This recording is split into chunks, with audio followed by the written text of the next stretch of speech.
हाँ जी, good morning. बैठो भाई फटाफट, बाहर मत घुमा करो इतने। क्या पढ़ा दिया था लास्ट तक?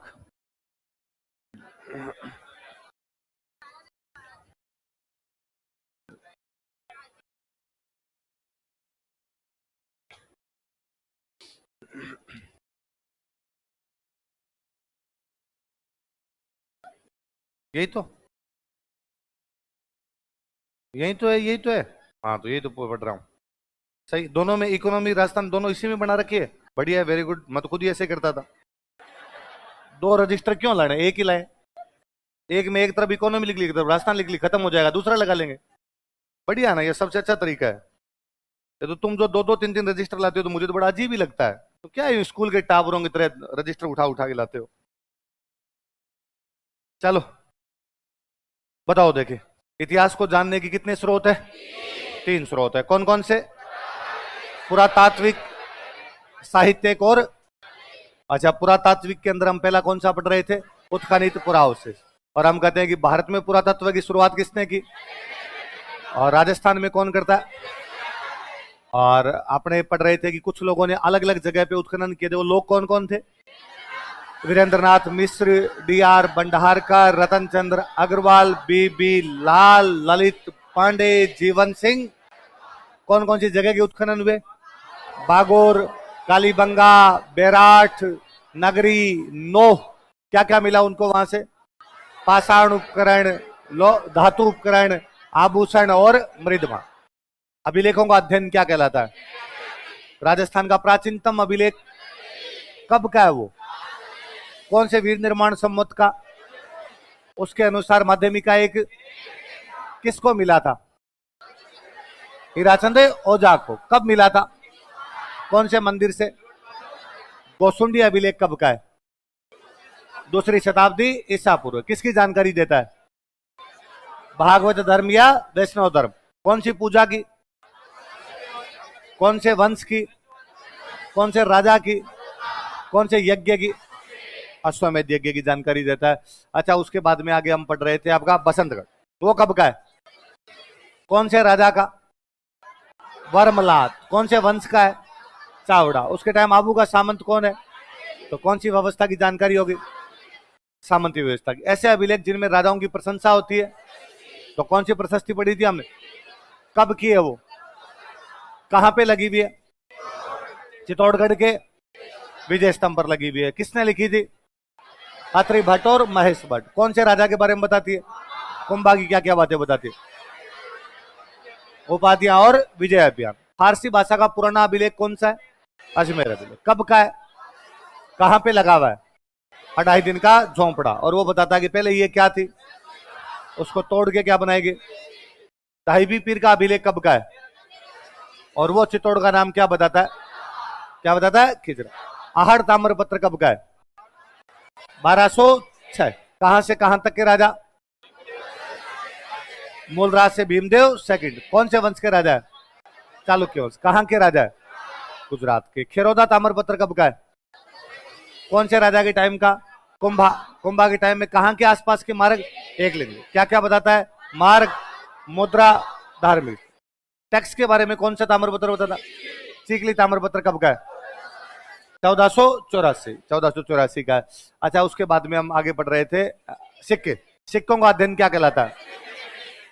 अच्छा, आपने को अलग अलग जगह से अलग अलग प्रकार के सिक्के मिले। 6000 सिक्के को कहां से मिलते हैं? नगर से। कौन से जनपद के हैं? किसको मिले थे? 3000 सिक्के कहां से मिलते हैं? रेड से। किस किस के सिक्के हैं वो? मालव, मित्र, अपोलोडोर्स और इंडो सेसेनियन। और बयाना से कितने सिक्के मिलते हैं? बयाना में भी एग्जैक्टली कौन सी जगह से? नगला छेल। कितने सिक्के मिले? 19 सिक्के। ये किसके हैं? गुप्त राजाओं के सिक्के हैं। अच्छा, गुप्तों के सिक्के हमें कई जगह से और से मिलते हैं। बेड, सोयला, मोरोली और अहेड़ा। इन सिक्कों कौन से प्रकार के सिक्के बोलते हैं? हमें मिहिर भोज प्रतिहार के सिक्के कई जगह से मिलते हैं। कहां कहां से? मावल देसर, नोहर, पल्लू, नावा, डेगाना। इन सिक्कों क्या कहा जाता है? आदिवरा प्रकार के सिक्के। कौन से? आदिवरा प्रकार के सिक्के कहा जाता है। उसके बाद हम कह रहे थे कि मध्यकाल में अलग अलग सिक्के हो गए। और मध्यकाल में हम कहते हैं कि हमारे जयपुर में कौन से सिक्के थे? मेवाड़ में कौन से थे? या चांदोड़ी? बीकानेर में, और जोधपुर में, कोटा में, बूंदी में, जैसलमेर में, आपके अलवर में और धौलपुर में। और अंग्रेजों के आने के बाद कौन से हो गए? तो प्राचीन काल के, मध्य काल के, आधुनिक काल के, सारे देख लिए थे। अच्छा, उसके बाद में हम आगे पढ़ रहे थे चित्रकला। हम पढ़ रहे थे प्राचीन शैल चित्र मिले हैं कौन कौन सी नदियों की घाटियों में? चंबल और छाजा। छाजा कहां पर है? चंबल कहां पर है? आलनिया के शैल चित्रों की खोज किसने की थी? बूंदी में शैल चित्र कहां से मिलते हैं? गदरडा। कहां से? बारा में, कन्यादय। अलवर में, टडीकर और हरसोरा। जयपुर में और सिक्कर में। और इन ज्यादातर दृश्य कैसे दिखाई देते हैं हम? और बाद में मध्यकाल में अलग अलग राजाओं ने अलग अलग शैलियां बना ली। कोटा, बूंदी, किशनगढ़ अलग अलग हो गई। उसके बाद क्या पढ़ रहे थे? स्थापत्य कला। कौन सी? स्थापत्य कला में हम एक पढ़ा था, मंदिर पढ़ा था। सबसे पुराना मंदिर जो किस प्रकार का पुराना मंदिर, किसकी जानकारी देने वाला? समय। कब का है वो? कहां पे बना हुआ है? झालरा पाटन। कहां पर है? और एक मंदिर और देखा हमने, जगत शिरोमणि मंदिर। कौन सी स्थापत्य कला का? मुगल। कहां पे बना जगत शिरोमणि? आमेर के अंदर बना। उसके बाद किस पे आगे थे? मूर्ति कला। और मूर्ति कला का एक बेहतरीन उदाहरण कौन सा है? कीर्ति स्तंभ। उसको क्या कहते हैं? मूर्तियों का। मूर्ति कला क्या क्या जानकारियां देती है हमें? नृत्य, आभूषण, वेशभूषा, है ना, धार्मिक स्थिति, इन सब की। उसके बाद हम पढ़ रहे थे साहित्य। पहला कौन सा था? संस्कृत साहित्य। संस्कृत साहित्य में सबसे पहले कौन सा? मंडन। मंडन की बुक का नाम? किसके दरबार में था ये? क्या काम करता था? आर्किटेक्ट हुआ करता। कितने चैप्टर इस बुक में? क्या क्या बताता है? नगर, गांव, महल, दुर्ग, मंदिर और बाजार। एक और राइटर पढ़ा था, नयनचंद्र सूर्य। उनकी बुक का नाम? हमीर महाकाव्य। हमीर कहां का राजा है? रणथंभौर। कहां का है? कौन से वंश का? उस पर किसने हमला किया? अलाउद्दीन खिलजी ने हमला किया। और नयनचंद्र सूर्य किस राजा के दरबार में? वीरम तोमर। वीरम तोमर कहां का राजा है? अच्छा, एक और बुक पढ़ी हमने आगे, सॉरी, राजस्थानी साहित्य आगे। राजस्थानी पहली बुक कौन सी पढ़ी? मोहनोत नैणसी। तो मोहनोत नैणसी किस राजा के दरबार में था? किस पद पे था? उसके पिताजी का नाम? वो भी क्या थे? किस आरोप में गिरफ्तार किया गया? गबन के। और उसने अपने भाई के साथ जेल में, भाई का नाम क्या था? कौन का था? और राजपूताने का अबुल फजल था। मुंशी देवीव्रत। कौन गदा नहीं भाई साहब, उससे भी अच्छा था। कालिका रंजन कानून को। ऐसी किताबें जिनसे राजा की ख्याति बढ़ती है। ख्यात क्या कहलाती है? ख्यात। नैणसी ने क्या लिखी? नैणसी ख्यात। कैसी जानकारी है इसमें? पॉलिटिकल। एक और किताब कौन सी लिखी? मारवाड़ परगनारी विगत। और क्या कहते हैं इसको? मारवाड़ का गजट। और इससे किसकी जानकारी मिलती है? जनगणना। किसकी जानकारी? सामाजिक, आर्थिक, प्रशासनिक, सारी जानकारी। अगली कौन सी पढ़ी थी? पृथ्वीराज राठौड़। कौन से राजा का भाई था? किसके दरबार में था? अकबर ने कौन सा किला दिया? गागरोन में कौन सी बुक लिखी उसने? कौन सी भाषा में? कौन सी शैली में? डिंगल शैली में। कौन कहता है 5वां वेद और 19वां पुराण? कौन कहता 10,000 घोड़ों की ताकत? कौन कहता पृथ्वीराज डिंगल का होरेस है? एल्पितेसिटोरी कहां का था? अच्छा, उसके बाद में आगे कौन सा आ गया? फारसी। फारसी में पहला राइटर अमीर खुसरो। अमीर खुसरो की बुक खजान उल फुतूह है, या किसके आक्रमणों के बारे में बताती है? दूसरा राइटर कौन सा पढ़ा? अबुल फजल। अबुल फजल की बुक का नाम क्या है? अकबर नामा। कहां की जलवायु बताती है? कहां कहां की भौगोलिक स्थिति बताती है? मेवाड़, जयपुर, अलवर और किसके एक पक्षीय विवरण देती है? प्रताप और अकबर। और राजस्थान की कौन सी स्थिति बताती है? सांस्कृतिक स्थिति बताती है। उसके बाद कौन सा आ गया? अंग्रेज। अंग्रेजी में पहला बंदा कौन सा पढ़ा? कहां का था ये? राजस्थान क्यों आया? मराठों का बढ़ाती सेनापति। कहां कहां अटैक किए? जयपुर, उदयपुर और राजस्थान के लिए किस शब्द का इस्तेमाल किया? ऐसा विलियम फ्रैंकलिन की कौन सी बुक में है? Military memoirs of James Tod. कहां का था वो? राजस्थान किस रूप में आया? पॉलिटिकल एजेंट बन के आया था वो राजस्थान के अंदर। और उसने अपने राजस्थान के लिए किस शब्द का इस्तेमाल किया? पहली बार राजस्थान शब्द का। उसके गुरुजी कौन थे? उसे हम राजस्थान के इतिहास का जनक कहते हैं। उसकी बुक का नाम बताओ। इसी का एक नाम और एक और बुक उसकी। अच्छा, उसके बाद में अपने आगे पूरा लेखिए, जहां पर रखे जाते हैं डॉक्यूमेंट उसको क्या बोलते हैं? अभिलेखागार। राजस्थान का राज्य अभिलेखागार कहां पे? अच्छा, बीकानेर में एक कलेक्शन और है, प्राइवेट कलेक्शन, वो कौन सा है? अगरचंद नाहटा। कौन सा है? अच्छा, राजस्थानी शोध संस्थान कहां पर है? चौपासनी जोधपुर। प्रताप शोध संस्थान और नटनागर शोध संस्थान सीतामऊ कहां पर है? राजा राजा को लेटर लिखे तो, राजा सबॉर्डिनेट्स को लिखे तो कौन से थे? परवाना। और यदि जनता राजा को लिखे तो कौन से थे? अरदास। और जिसके अंदर राज परिवार की दैनिक खर्चा लिखा हो, सिया है उजूर। कर्मचारियों के नाम और जातियां लिखियो, कौन से थे? राजा का डेली रूटीन लिखा हो, कौन सी थी?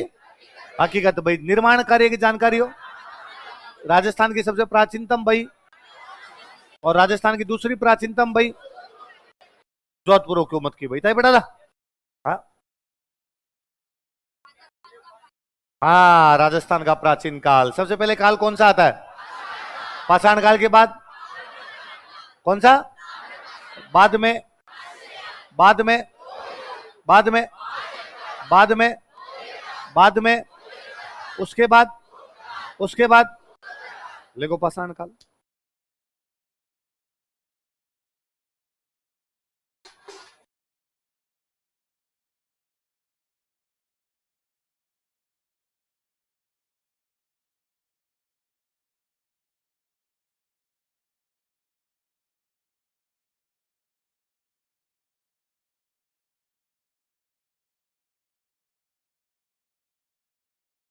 फिर लिख लो पाषाण काल।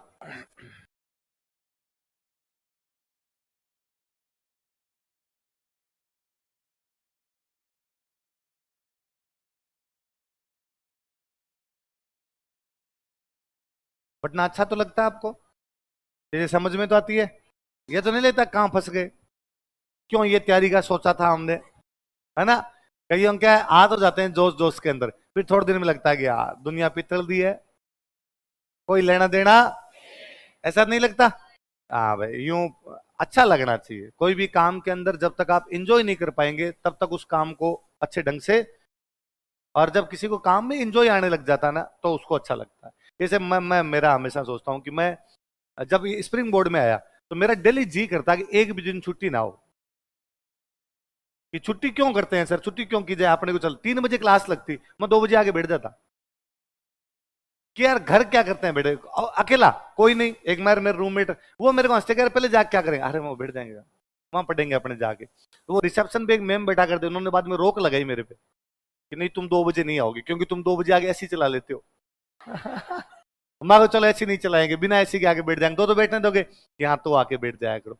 तो बाद में वो आके बैठने देते थे, फिर 2 की जगह 2:30 आने शुरू हो गए। पर मेरे को यूं कभी नहीं लगा कि आज मैं कोचिंग बंक कर लूं। जब कॉलेज में पढ़ते थे कई बार जी करता था मरने देते, स्कूल में भी खूब बार जी करता था डंडे ही तो मारेंगे खा लेंगे कल। आज जाएंगे नहीं, दिमाग में नए नए आइडिया भी सोच लिया करते थे कि कल सर पूछेंगे क्यों नहीं आया, तो मेरे एक साथ दोस्त था वो तो प्लास्टर करवा के आ जाता कि लग गई थी, लगी हुई आई नहीं। कई बार वो ऐसे बहाने करता कि सुना ही नहीं दे रहा। सर कहते क्यों नहीं आ रहा, क्यों नहीं आया था कल, अरे आया क्यों नहीं था, तो लिख के दिखाता कान में सुना ही नहीं दे रहा है। तो इसलिए कल डॉक्टर के पास गया था, झूठी पर्चियां लेके आ जाता डॉक्टर की कि ये लो पर्ची है मेरे पास, देख लो दवाई ले रहा हूं मैं तो आपको ऐसा नहीं लगना चाहिए कि आपको यूं फील नहीं आए कि आप क्लास आओ और क्लास में आके आपको अच्छा नहीं लगे। उल्टा अच्छा लगता ही है, क्योंकि इस तैयारी में ना हम नई नई चीजें सीखते हैं। और उसमें आपके द्वारा इकोनॉमी जैसा सब्जेक्ट चले, है ना? इकोनॉमी तो इतने यूं दिमाग के तंतु खोलती है कि अपने पहले कुछ अलग ही सोच रहे थे, अब अपने लगता है हालात बदल गए, जज्बात बदल गए, लगता है ना ऐसे। और इकोनॉमी जैसा सब्जेक्ट यूं समझ में आने लग जाए अपने तो सबसे अच्छा लगता है। और फिर है ना, आप थोड़े दिन 10 एक दिन और पढ़ लो, फिर जब इकोनॉमी की थोड़ी समझ डेवलप हो जाएगी, अपने अड़ोस पड़ोस में जो उसको पकड़ पकड़ के पढ़ाना, पढ़ाने से चीजें ज्यादा याद होती है ना? एक आपको अच्छा लगता है हमेशा। फिर क्या किसी को पढ़ाते हैं तो दिमाग अपना खुद सोचता है ऐसा क्यों है। ये तो क्या सर ने पढ़ाया अपने सीधा सीधा कर लिया। एक आप किसी को बताते हो वो वापस क्रॉस क्वेश्चन पूछ लेता है ऐसा क्यों, सुन लेता ये तो मैंने नहीं सोचा था। तो आपका दिमाग सोचेगा, और दिमाग जब खुद सोचने लग जाएगा इन चीजों की याद हो जाएगी। इकोनॉमी याद करने की है ही नहीं, इकोनॉमी सोचने का सब्जेक्ट है।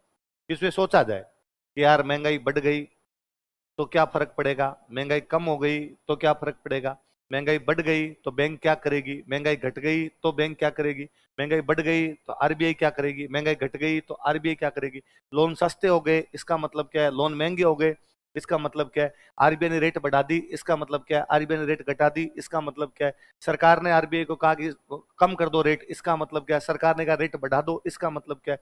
फिर अखबार समझ में आएगा आपके, इकोनॉमी वाली चीजें समझ में आएगी। तो थोड़ा इंटरेस्ट लेके पढ़ना इकोनॉमी का ना। पाषाण काल, पाषाण काल का मतलब मैंने बताया था, जब पत्थरों के सामान मिल रहे हैं वो कौन सा काल है, पाषाण काल। एक अंग्रेज बंदा था आपने, उसका नाम था सीए हैकेट। क्या नाम था, उसको अपने पत्थर की कुल्हाड़ियां मिलती है। पत्थर की क्या मिलती है, हाथ में लेके चलाई जाने वाली कुल्हाड़ी, इसलिए हिंदी में क्या बोलते हैं, हिंदी वाला शब्द इंग्लिश वाला ज्यादा अच्छे से याद होगा आपके, हैंड एक्स। क्या बोलते हैं, हैंड मतलब हाथ, एक्स का मतलब कुल्हाड़ी, तो हैंड एक्स मिलती है दो जगह से। एक तो उसको अपने जयपुर से मिलती है, और एक बूंदी में जगह पड़ती है इंद्रगढ़। कौन सी जगह, तो हैंड एक्स कहां कहां से मिली उसको बताओ देखे, जयपुर और इंद्रगढ़। किसको मिली हैंड एक्स, ये 1870 की बात है। कब की बात है, तो सबसे पहले कोई पाषाण काल की चीज अपने राजस्थान में किसी बंदे को मिली थी, तो वो बंदा कौन था, कब मिली उसको, कहां कहां से मिली, इंद्रगढ़ कहां पड़ता है, बूंदी। क्या मिली, हस्त कुठार, पत्थर की कुल्हाड़ी, हाथ हाथ में पकड़ के चलाई जाने वाली कुल्हाड़ी। शायद ऐसी कोई कुल्हाड़ी उसने बनाई होगी कि मोटा जानवर मार के लेके आ गया, काट के टाबरों को देता होगा, अगला तू टांग ले ले, तू कान ले ले, खाते होंगे और तो क्या करते होंगे। लिखो 1870 ईस्वी में, इन 1870 एडी, 1870 ईस्वी में, इन 1870 एडी, सी ए हैकेट को, सी ए हैकेट, सी ए हैकेट को जयपुर तथा इंद्रगढ़ से हस्त कुठार प्राप्त हुई थी।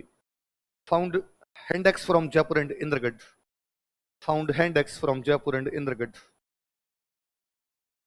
जयपुर तथा इंद्रगढ़ से हस्त कुठार प्राप्त हुई थी। Found handaxes from Jaipur and Indragarh, Jaipur तथा इंद्रगढ़ से हस्त कुठार प्राप्त हुई थी। Found handaxes from Jaipur and Indragarh, Jaipur तथा इंद्रगढ़ से हस्त कुठार प्राप्त हुई थी। क्या प्राप्त हुई थी, किसको, सी ए हैकेट को। कहां कहां से, क्या मिली, पत्थर की कुल्हाड़ियां मिली है ना। ऐसी कुछ चीजें, एक बंदा और था उसका नाम था सेटनकार। क्या नाम था, सेटनकार को ऐसी कुछ चीजें मिलती है झालावाड़ से। कहां से मिलती है, उसको जैसे पत्थर की कुछ उपकरण, पत्थर के हथियार टाइप की कुछ चीजें झालावाड़ से मिली। ऐसा एक बंदा और था उसका नाम था बी आलचीन। क्या नाम था बंदे का, और बी आलचीन को ऐसी कुछ चीजें मिलती है जालोर। कहां से मिलती है, तो सेटनकार को तो चीजें कहां से मिली, और बी आलचीन को कहां से मिली। लिखो, सेटनकार को ऐसी वस्तुएं झालावाड़ से प्राप्त हुई। Seton Karr collected such things from Jhalawar, Seton Karr को ऐसी वस्तुएं झालावाड़ से प्राप्त हुई। Seton Karr collected such things from Jhalawar, Seton Karr को ऐसी वस्तुएं झालावाड़ से प्राप्त हुई। Seton Karr collected such things from Jhalawar,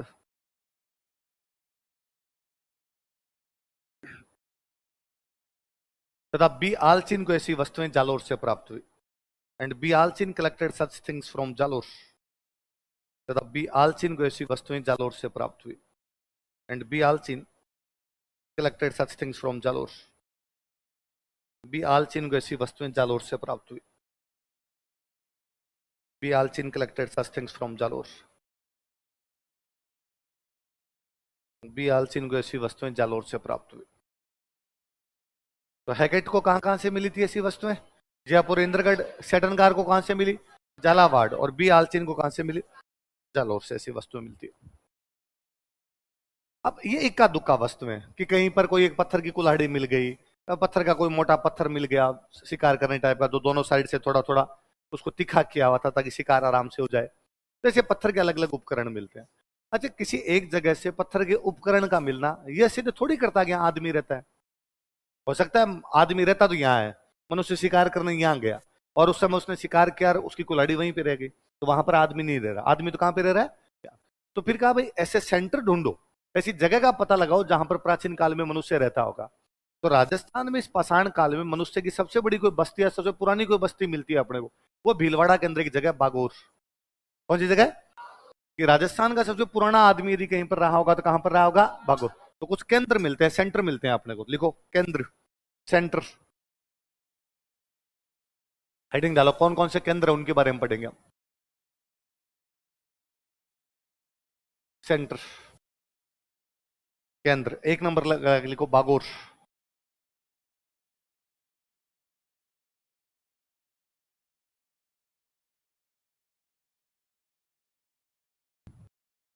कोष्टक में लिखो भीलवाड़ा।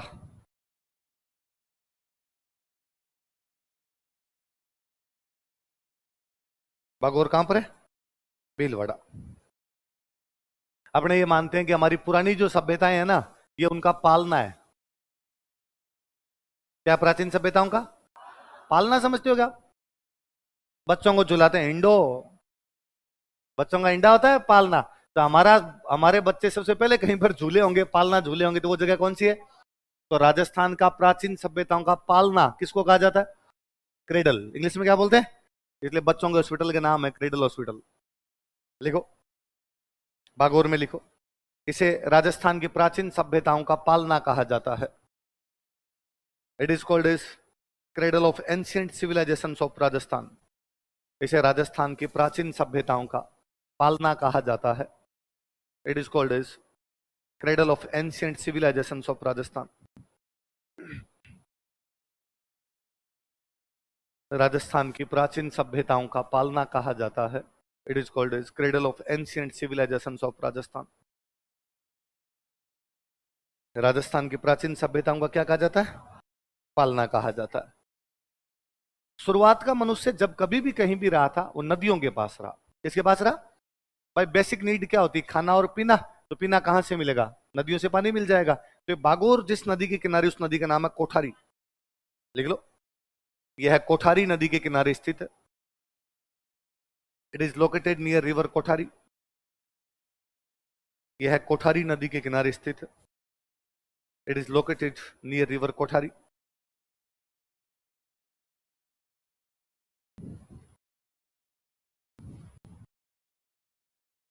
कौन सी नदी किनारे स्थित है? कोठारी। मैंने बताया कि पुरानी जगह का पता लगाने का तरीका है उनकी खुदाई करो। खुदाई को इंग्लिश में कहते हैं अपने एक्सकेवेशन। क्या बोलते हैं? तो खुदाई करने वाले लोग होते हैं उनको क्या बोलते हैं? एक्सकेवेटर। या हिंदी में क्या बोलते हैं? उत्खनन करता। क्या बोलते हैं? लिखो एक्सकेवेटर। कि बागोर के उत्खनन करता कौन थे? और बागोर के उत्खनन करता है वीरेंद्र नाथ मिश्र। नाम से परिचित हो आप? बस, तो इसीलिए वो चैप्टर पढ़ाया था ताकि थोड़े थोड़े नाम अपने पहले से समझ में आए हुए रहे।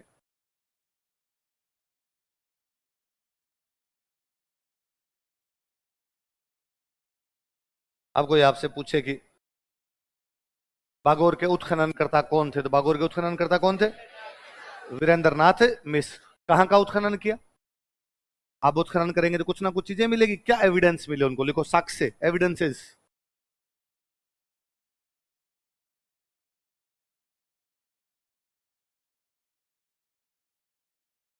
किस किस चीज के एविडेंस मिलते हैं उनको? कौन से काल का है ये बताओ। देखिए बागोर पाषाण काल, इसका मतलब पत्थर की चीजें मिलेगी। अब पत्थर के हथियार मिले, एक मोटे हथियार होते हैं, एक छोटे छोटे हथियार होते हैं। यहाँ पे छोटे छोटे मिले, कैसे मिले? लिखो लघु पाषाण उपकरण। लघु पाषाण उपकरण इंग्लिश में कहते हैं माइक्रोलिथ। माइक्रो का मतलब छोटे और लिथ का मतलब होता है पत्थर। माइक्रोलिथ, लघु पाषाण उपकरण। अब मुझे बताओ पत्थरों का प्रयोग क्यों करता था? शिकार क्यों करता था? तो पत्थर वत्थर अपने पास रखता शिकार करने के लिए। शिकार करने के लिए कहां जाएगा? जंगल।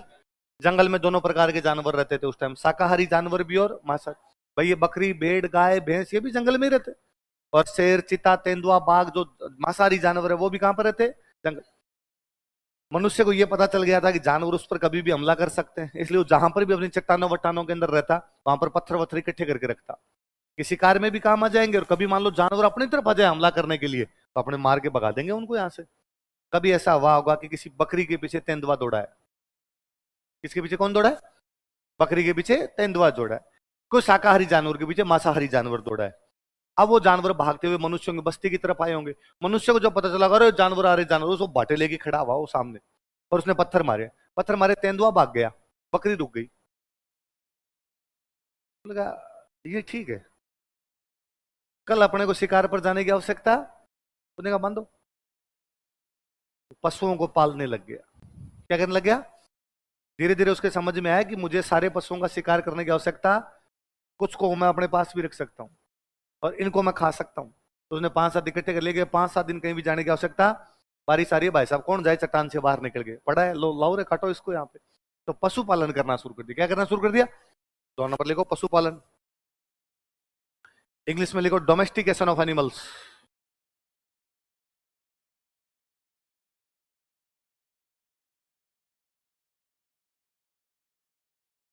एनिमल्स को क्या बनाना शुरू कर दिया उसने? Domestic, domestication of animals.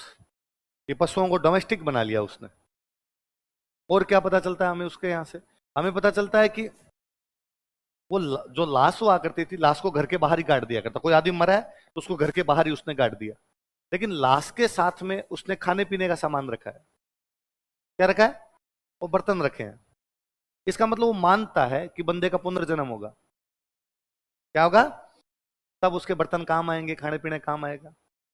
हाथों हाथ पैदा होते ही कहां से लाएगा बर्तन, कहां से लाएगा खाना पीना, तो उसके काम आ जाएंगे। तो लाश के साथ में क्या मिलती है? खाद्य सामग्री, और क्या मिलते हैं? बर्तन। लिख लो, शव के साथ खाद्य सामग्री व बर्तन। Food items and utensils with dead body. Food items and utensils with dead body.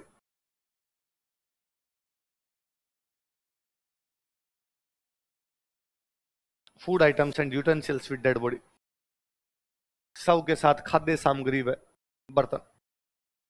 क्या क्या मिलते हैं? खाद्य सामग्री व बर्तन। थोड़ा इंटेलिजेंट हुआ तो उसने खेती करना शुरू कर दिया। क्या करना शुरू कर दिया? खेती करना। लिख लो कृषि, एग्रीकल्चर के एविडेंस मिलते हैं कि ये लोग खेती कर रहे थे यहाँ पे।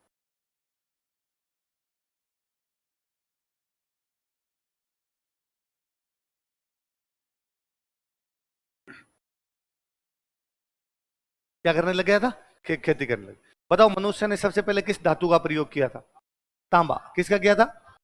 इसका मतलब पत्थर वाली सभ्यता में लोग रहते थे, आगे तांबे वाली में भी लोग वहीं बैठे हैं, धीरे धीरे तांबे का प्रयोग करना सीख गए। हमें एक सुई मिलती है तांबे की जिसमें पीछे छेद किया हुआ है। देखो तांबे की छेद वाली सुई, कॉपर नीडल विद होल।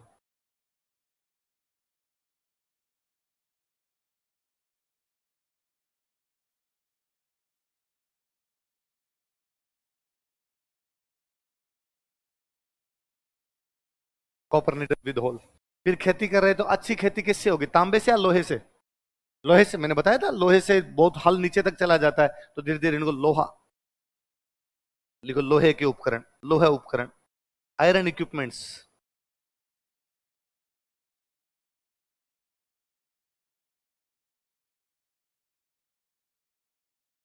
इसका मतलब है बागोर लंबे टाइम तक बना रहा है। पत्थर वाले लोग यहाँ पे थे, फिर धीरे धीरे यहीं के लोगों ने किसका प्रयोग करना शुरू कर दिया? तांबा। फिर यहीं के लोग कहां पर आ गए? लोहा। हजारों हजारों लाखों सालों तक ये सभ्यता बनी। सभ्यता बीच में से टूटी, कंटिन्यूअस सिविलाइजेशन है, क्रमिक सभ्यता है, निरंतर सभ्यता है। कि सबसे पहले कौन से लोग रह रहे हैं यहाँ पे? पत्थर वाले। तो उनके क्या मिल रहे हैं अपने को? लघु पाषाण उपकरण। क्या मिल रहे हैं? बोलो क्या मिल रहे हैं? खाने के लिए पशु खाते, इसलिए क्या करना शुरू कर दिया? क्या करना शुरू कर दिया? पशुपालन। लाश के साथ में क्या मिलती है? खाद्य सामग्री और बर्तन मिलते हैं। और उसके बाद में खाने के लिए किसका प्रयोग करने लगे? खेती का। कौन सी धातु पहले आई थी? तो तांबे की क्या मिली है? बाद में कौन सी धातु आई? तो लोहे के भी क्या मिले हैं? उपकरण। खेती के टाइप के उपकरण, इस टाइप की चीजें मिलती। क्या क्या मिला है वो सारे बताओ, दो एक साथ बोलो। लघु पाषाण उपकरण, पशुपालन, शवों के साथ खाद्य सामग्री और बर्तन, कृषि, तांबे की छेद वाली सुई और लोहे के उपकरण। ये सारे कहां से मिलते हैं? जो कि कौन से जिले में? कौन सी नदी के किनारे है? किसने उत्खनन किया था? वीरेंद्रनाथ मिश्र ने। और इसे राजस्थान की प्राचीन सभ्यताओं का। अब भागौर एक बड़ा गांव है, इतना बड़ा गांव मान लो भागौर। अब तो लोग उसमें यहां भी रहते हैं, यहां भी रहते हैं, यहां भी रहते हैं। पर प्राचीन काल में तो पूरे में नहीं रहेंगे, किसी एक जगह से शुरुआत की होगी और शुरुआत में यहां रहते होंगे लोग। फिर धीरे धीरे गांव फैलता फैलता फैलता फैलता यहां तक आ गया होगा। तो आप पुरानी चीजें तो कहां से मिलेगी? यहां से मिलेगी, यहां से तो नहीं मिल सकती पुरानी चीजें। तो बागौर में जिस जगह से पुरानी चीजें मिली है अपने को, उस जगह का नाम है महासतिया। क्या नाम है? तो कोई पूछेगा आपसे कि बागौर में कौन सी जगह का एक्सकेवेशन किया गया था, कौन सी जगह का? नीचे एक अलग से लाइन लिखो, साक्ष्य हो गए, अलग से एक लाइन लिखो स्टार लगा के। महासतिया नामक स्थान का उत्खनन किया गया था। Place named Mahasatiya was excavated. Mahasatiya नामक स्थान का उत्खनन किया गया था। Place named Mahasatiya was excavated. Mahasatiya नामक स्थान का उत्खनन किया गया था। Place named Mahasatiya was excavated.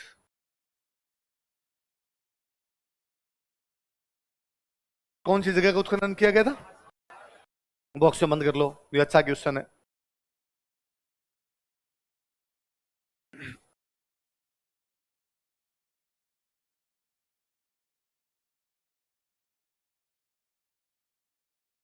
दूसरा लिखो भाई, तिलवाड़ा। दूसरा सेंटर लिखो, एक बागौर हो गया, अगला सेंटर लिखो तिलवाड़ा।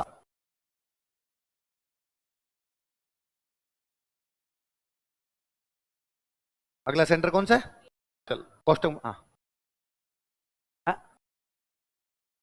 नहीं करने, मैंने लिखवाया थोड़ी है। बस जो काम की चीज होगी मैं लिखवा दूंगा। देखो आ गया तिलवाड़ा। क्वेश्चन लिखो बाड़मेर। तिलवाड़ा कहां पर है? वही नदियों के किनारे, इसलिए तिलवाड़ा लूनी नदी के किनारे। कौन सी नदी के? देखो यह है लूनी नदी के किनारे स्थित है। It is located near river Luni. यह है लूनी नदी के किनारे स्थित है। It is located near river Luni.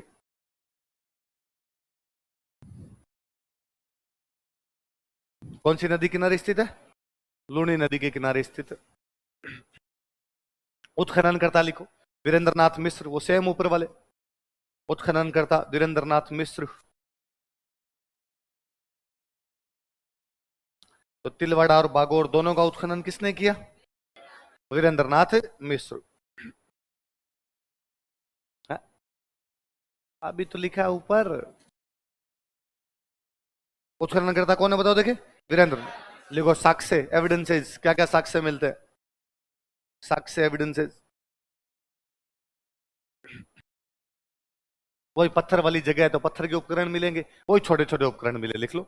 लघु पाषाण उपकरण, माइक्रोलिथ। लघु पाषाण उपकरण। पशुओं से क्या करता? शिकार। शिकार किसका करता? पशुओं का। धीरे धीरे पशु क्या करने शुरू कर दिए उसने, देख लो, पशुपालन। Domestication of animals. पशुपालन, डोमेस्टिकेशन ऑफ एनिमल्स। पशुपालन। एक चीज के साक्ष्य अलग मिले यहां पे लिखना। अग्निकुंड, फायर अल्टार्स।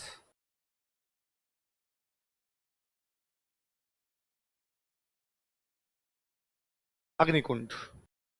तीसरा लिख लो अग्निकुंड, फायर अल्टार्स। क्या है देखो मैं बताऊं। अभी हम दो चीज पढ़ रहे हैं कि भाई मनुष्य की शुरुआत की बेसिक नीड थी खाना और पीना। पीने के लिए वो नदी के पास में रहा था, खाने के लिए उसने पशु पालने शुरू कर दिए। मनुष्य को अब चैलेंज मिलने शुरू हुए। कहां से मिल रहे हैं चैलेंज उसको? प्रकृति से। कहां से मिल रहे हैं? नेचर से कुछ चैलेंज मिलने शुरू हुए। जैसे क्यों नदी के पास में रहता है, नदी में पानी धीमा धीमा पानी आता है, वो नदी के पानी में नहा लेता है, नदी का पानी पी लेता है। एक दिन नदी में भयंकर पानी आया, भयंकर पानी आया। उसने जहां को झोंपड़ी वोंपड़ी गुफा उफा जो थी उसमें घुस गया पानी। उसको पूरी रात बाहर ही बैठा रहना पड़ा। उसको लगा आज ये क्या है, आज ये नदी में पानी अचानक तेज क्यों हो गया? बारिश होती थी, वो अपनी बारिश के अंदर नहा लेता, बारिश का आनंद लिया करता। कभी ऐसा हुआ कि मूसलाधार बारिश हुई, बहुत भयंकर बारिश हुई।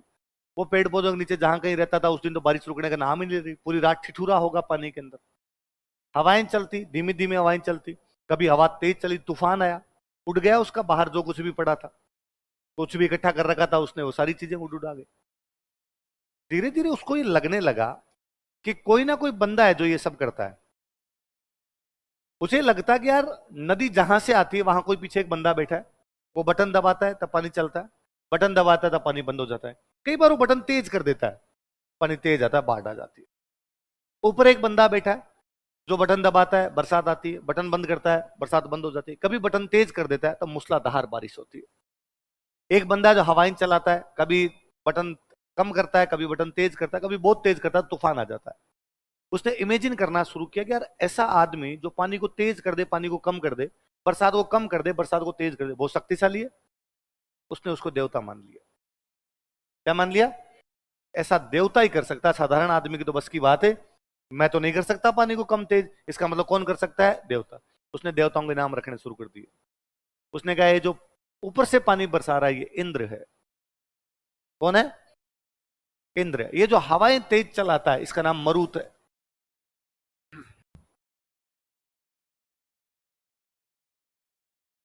क्या नाम है? हवाओं का जो देवता है मरुत, जिसका हमने एक नाम और दिया बाद में, पवन। क्या नाम दिया? इसलिए हनुमान जी का नाम हुआ पवन पुत्र हनुमान। क्या नाम हुआ? इसलिए हनुमान जी का नाम है मारुति। क्या नाम है? क्योंकि किसके बेटे हैं? मरुत के बेटे हैं। मरुत हवाओं का देवता है। इसलिए भारत में जब कार की पहली कंपनी बनाई गई, उतनी तेज चलेगी जितनी तेज हवाएं चलती है। जैसे हनुमान जी उड़े थे वैसे हमारी कार उड़ेगी। इसलिए कंपनी का नाम क्या रखा गया? तो उसने देवता बनाए। एक देवता मरुत है, एक देवता इंद्र है, समुद्र में जो देवता है वो वरुण है। सब अलग अलग अलग प्रकार के उसने इसमें देवता स्थापित कर लिए। वो इमेजिन करने लगा कि यार इन देवताओं को राजी कैसे रखा जाए, कैसे मैं इन देवताओं को राजी रखूंगी। प्लीज ज्यादा बारिश मत करना, प्लीज ज्यादा तेज हवाएं मत चलाना, प्लीज बारिश कर दो, इस बार तो की नहीं तुमने, क्यों नाराज हो गए मेरे से। तो लगा यार ये शक्तिशाली है देवता, नॉट रीचेबल है, मैं उस तक नहीं पहुंच सकता, तो मेरा मैसेज कौन भेज सकता है वहां पर, मेरा मैसेज वहां कन्वे कौन करेगा। तो लगा मेरे आसपास में शक्तिशाली चीज कौन सी, क्योंकि शक्तिशाली देवता के पास में मैसेज भेजना है तो चीज भी क्या होनी चाहिए? शक्तिशाली।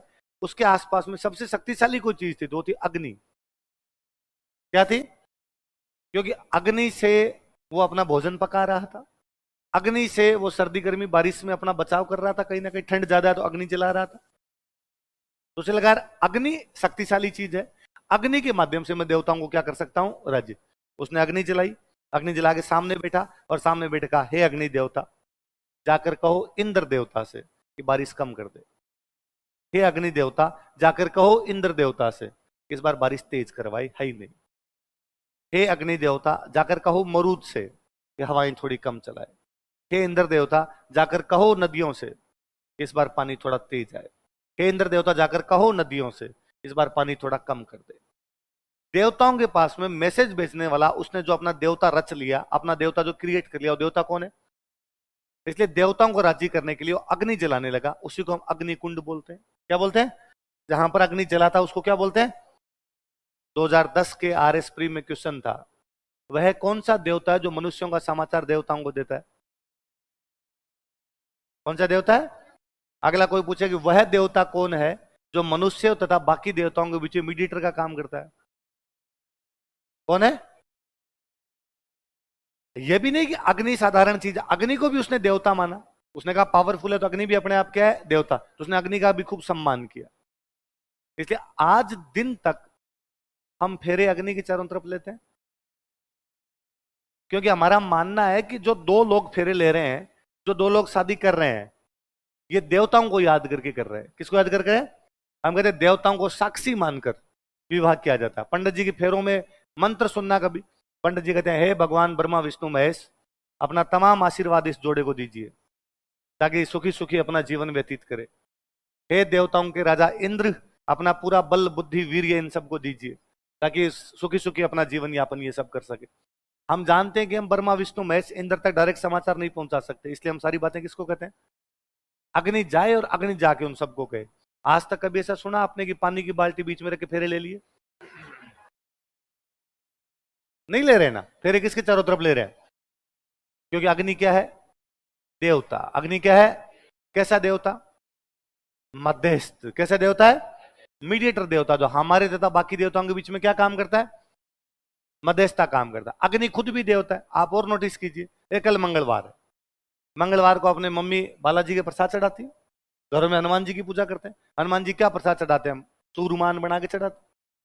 एक तरीका तो यह है कि मम्मी चूरमा ले और चूरमा लेके बालाजी के मुंह के लगा देगी, लो बालाजी खाओ। आप ये क्या याद रखोगे मंगलवार को चूरमा खिलाया था? पर मम्मी ऐसा नहीं करती। मम्मी पहले चूल्हे से लेके आती है दूपिया, अंगारा, खीरा लेके आती है, बालाजी की मूर्ति के आगे रखती है, फिर उस पर धीरे से चूरमा रखती है, क्योंकि मम्मी जानती है कि हनुमान जी नॉट रीचेबल है। इसलिए हनुमान जी तक चूरमा पहुंचाने का काम कौन करेगी? अग्नि। कौन करेगी?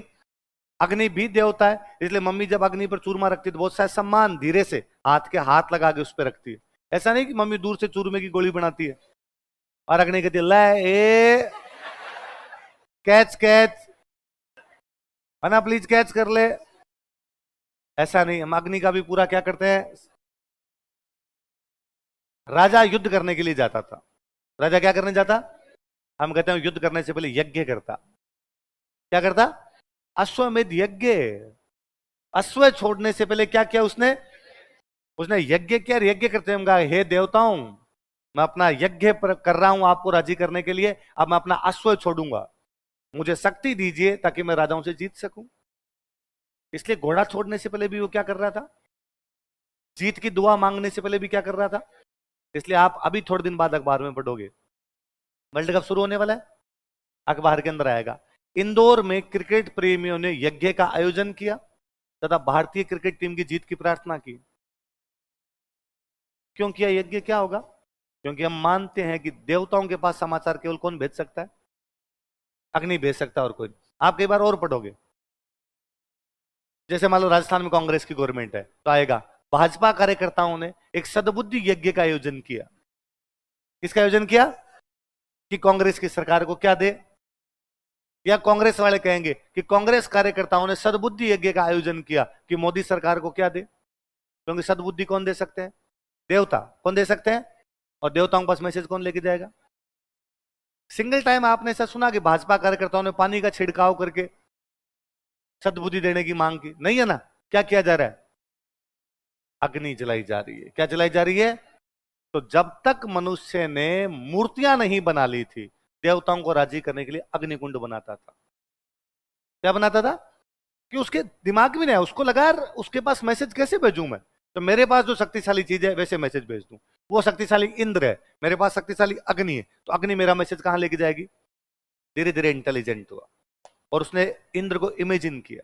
उसने इंद्र को इमेजिन किया कि इंद्र के 4 हाथ होंगे, इंद्र के एक मस्तक है, इंद्र के एक मुकुट है, इंद्र इतना मोटा ताजा शक्तिशाली होगा, इसलिए उसने मूर्ति बना ली। क्या बना ली? अग्निकुंड के बाद अगला जो कार्यक्रम है पूजा का, वो कौन सा आपका? मूर्ति। धीरे धीरे और इंटेलिजेंट हुआ और उसने कहा ये मूर्ति कहां कहां लेके घूमूंगा, एक जगह होनी चाहिए जहां पर मूर्ति स्थापित हो। उसने मंदिर बनाए। क्या बनाए? ये क्रोनोलॉजी है। अग्नि, मूर्ति, इसलिए प्राचीन काल में कोई मंदिर नहीं मिल रहा, अग्निकुंड मिल रहे हैं। उसके आगे वाले काल में मूर्तियां मिल रही है, मंदिर फिर नहीं है। बाद के काल में मंदिर मिलने शुरू। क्या मिलने शुरू है? शुरुआत में मंदिर नहीं है, क्योंकि जब रहने के लिए घर नहीं है मंदिर कहां से बना लेगा? मूर्तियां नहीं है उसके बाद, जब तक उसको खाने पीने का नहीं पता मूर्तियां कैसे बना लेगा? धीरे धीरे इंटेलिजेंट हुआ तो बनाए। तो यदि कहीं से अग्निकुंड मिलते हैं, इसका मतलब है मनुष्य धार्मिक हो गया है। क्या हो गया है? उसके रिलीजियस कंडीशन की तरफ इशारा जो कोई चीज करती है, कौन सी करती है? अग्निकुंड। क्या करती है? भले बड़ी चीज है। अच्छा, राजी करने के लिए आप कहते हो कि सर आज तो ठीक है अपने चूरमा चढ़ा देते हैं, खीर चढ़ा देते हैं, वो राजी करने के लिए क्या करता होगा? उसके पास पशु थे तो झटके किए उसने, पशु बलि। क्या दी होगी? पशु बलि। तो अग्निकुंड के आसपास में इस प्रकार के जानवरों की चीजें मिल जाती है अपने को, इसका मतलब उसने राजी, उसने कहा होगा भाई मैं तो छोटा सा ही खाता हूं, इतना सा खाता हूं, इंद्र थोड़ा शक्तिशाली तो पूरा बकरा ही खाता होगा। तो उसने पूरा बकरा काटा, लो इंद्र भगवान आप जानो ना, आपका काम जाने, अब बकरा दे दिया, अब तो कम से कम क्या दी जाए मुझे? बारिश दी जाए। धीरे धीरे हम सीखे कि ना यार तरीके और भी हो सकते हैं, तो हमने कहा चूरमा चढ़ा दो। चूरमा बनाना सीखे तब तो चूरमा ही चढ़ाने लगे। मैं तो आज दिन तक गांव में जब बारिश नहीं होती यज्ञ करते हैं और 99.99% मामलों में बारिश आ जाती है। इसलिए हमारा विश्वास जमता है कि इंद्र राज्य किससे होता है? विश्वास की बात है। मानो तो भौमिया है, नहीं मानो तो बाटा है, मानो तब तो वो देवता है, नहीं मानो तो पत्थर है। सिंपल सी बात। वो विवेकानंद जी का एक वो सुनाया जाता है, पता नहीं विवेकानंद जी का है, किसी ने विवेकानंद जी के नाम पे अपने चिपका लिया, पर ऐसा कहा जाता है कि विवेकानंद जी को एक बार तो अंग्रेजों ने पूछा, यार तुम हिंदू कहते हो घट घट में भगवान है, कण कण में भगवान है, भगवान सब जगह? कहा सब जगह है भगवान? तो भगवान तो यहां भी है, भगवान यहां भी है, भगवान यहां भी है, भगवान यहां भी है, भगवान यहां भी है, तो मंदिर क्यों जाते हो? तो सब जगह भगवान है। फिर तो कहीं खड़े हो जाओ, हवा में खड़े होकर, तो हे भगवान, मंदिर क्यों जाना है फिर तुम्हें? उनका एग्जैक्टली ये कमरा है, इस कमरे के अंदर सब जगह हवा है, वहां भी हवा है, वहां भी हवा है, वहां भी हवा है, वहां भी हवा है, फिर भी हम पंखे के नीचे जाके क्यों बैठते हैं? क्योंकि पंखे के नीचे हवा की डेंसिटी एग्जैक्टली मूर्ति के आगे भगवान ज्यादा फील होते हैं, बाकी जगह भगवान फील नहीं दे रहे। वहां पर हमें डेंसिटी महसूस होती है, संकेंद्रण महसूस होता है, भगवान का भक्ति का संकेंद्रण होता है। इसलिए वो चीज पहले अग्नि है, फिर मूर्तियां हैं, फिर मंदिर। पहले बड़ी चीज है। तो तिलवाड़ा से हमें क्या मिलते हैं? अग्नि। तीनों चीजें क्या क्या मिले, तीनों बातें बताओ। लघु पाषाण उपकरण, पशुपालन। तिलवाड़ा और बागोर दोनों का उत्खनन किसने किया? किसने किया? वीरेंद्र, वीरेंद्र नाथ मिश्र। तो सुनो, इन वीरेंद्र नाथ मिश्र की एक बुक है, सुनना एक बार, बाद में लिख लेंगे आप। बुक का नाम है बागोर एंड तिलवाड़ा।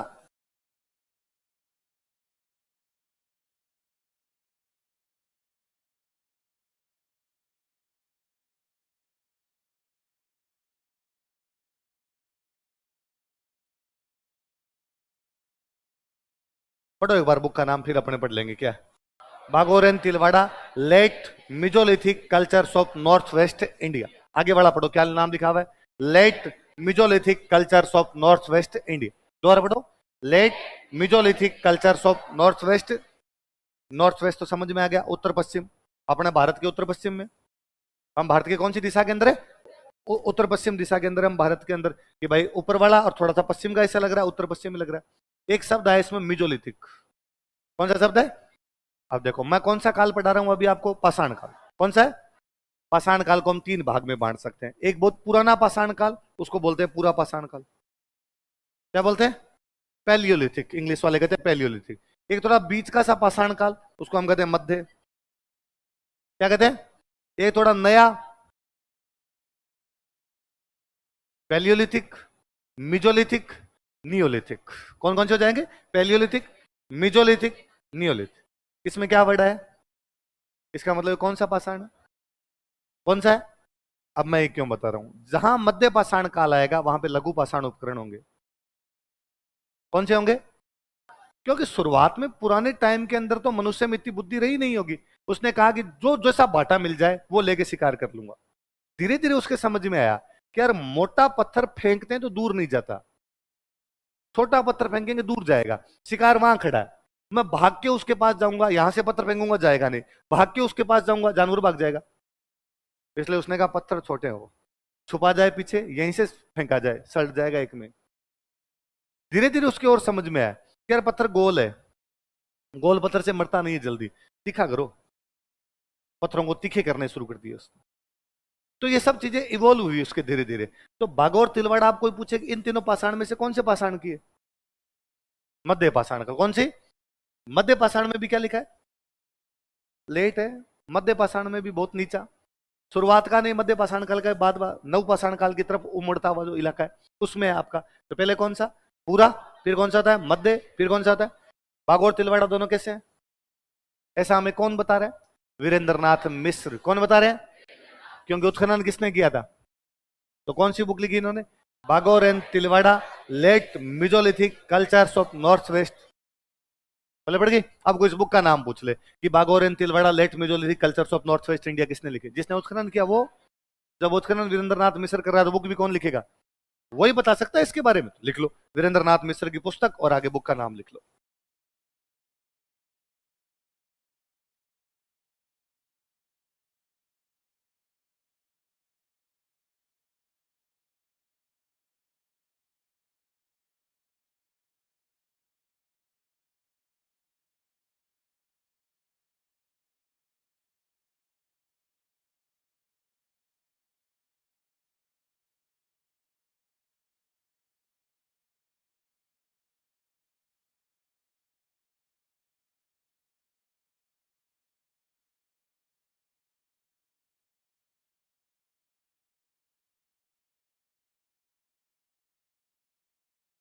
क्या नाम बुक का बताओ देखे? Bagor and Tilwara late Mesolithic cultures of north west India. Culture मतलब सभ्यता, है ना?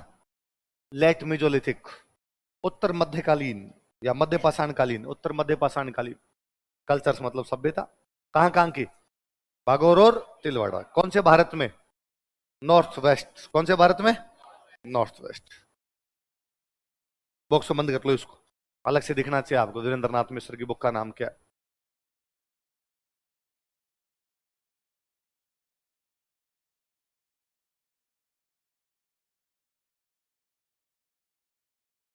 क्या नाम बुक का? Bagor and Tilwara late Mesolithic cultures of north west. दो सेंटर पढ़ लिया हमने, कौन कौन से? बागोर। बाकी कुछ सेंटर के नाम नाम है बस, उपासना काल के सेंटर इतना याद रखना, ज्यादा कोई याद रखने वाली बात नहीं। मैं नाम लिख रहा हूं, आप भी उतार लो, उनमें ज्यादा नहीं पढ़ना आपने। बस डिस्ट्रिक्ट याद कर लेंगे कहाँ कहाँ है और वो जगह कौन कौन सी है।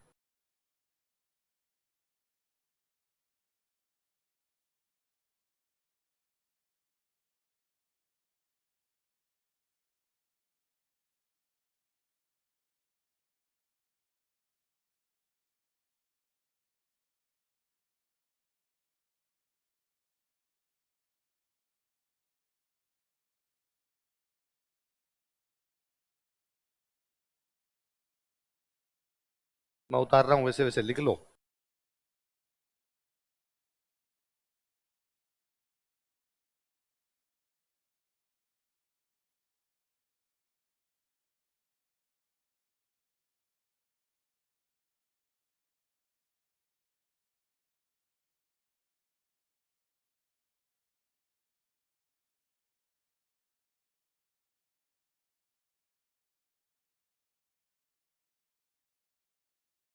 लिख लिया?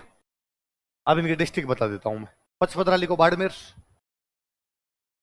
हाँ, पचपदरा बाड़मेर। बूढ़ा पुष्कर अजमेर। बूढ़ा पुष्कर कहां पर है? अजमेर। जायल और डीडवाना नागौर। अरे नहीं बना जिला, बनेगा तब होगा। क्या पता अगली सरकार आगे कैंसिल कर दे। पहले से क्यों सोच के बैठे हो? यूं तो मैं कहता हूं आज के 50 साल बाद एक जिला और बनेगा। सोजत और धनेरी पाली। सोजत और धनेरी पाली। पचपदरा कहां पर है? बाड़मेर। बूढ़ा पुष्कर कहां पर? अजमेर। जायल और डीडवाना कहां पर? और सोजत और धनेरी कहां पर? अब कोई सिंपल कभी क्वेश्चन आएगा, इनमें से कौन सा एक सेंटर पाषाण काल से संबंधित नहीं है? सोजत, धनेरी, डीडवाना, कालीबंगा। कालीबंगा बाद का सेंटर है, वो इस काल का पल पड़ जाएगी चीजें। चलो अब अगला काल पढ़ते हैं अपने। देखो ताम्र पाषाण काल। पत्थर के बाद में तांबे का प्रयोग करने लग गया। पत्थर चल ही रहे थे, तांबा और आ गया, तो काल कौन सा हो गया? ताम्र पाषाण काल। Chalcolithic era.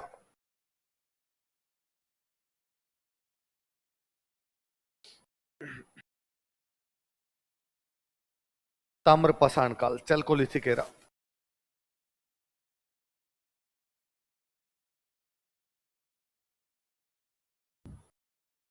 ताम्र पाषाण काल कौन सा काल है?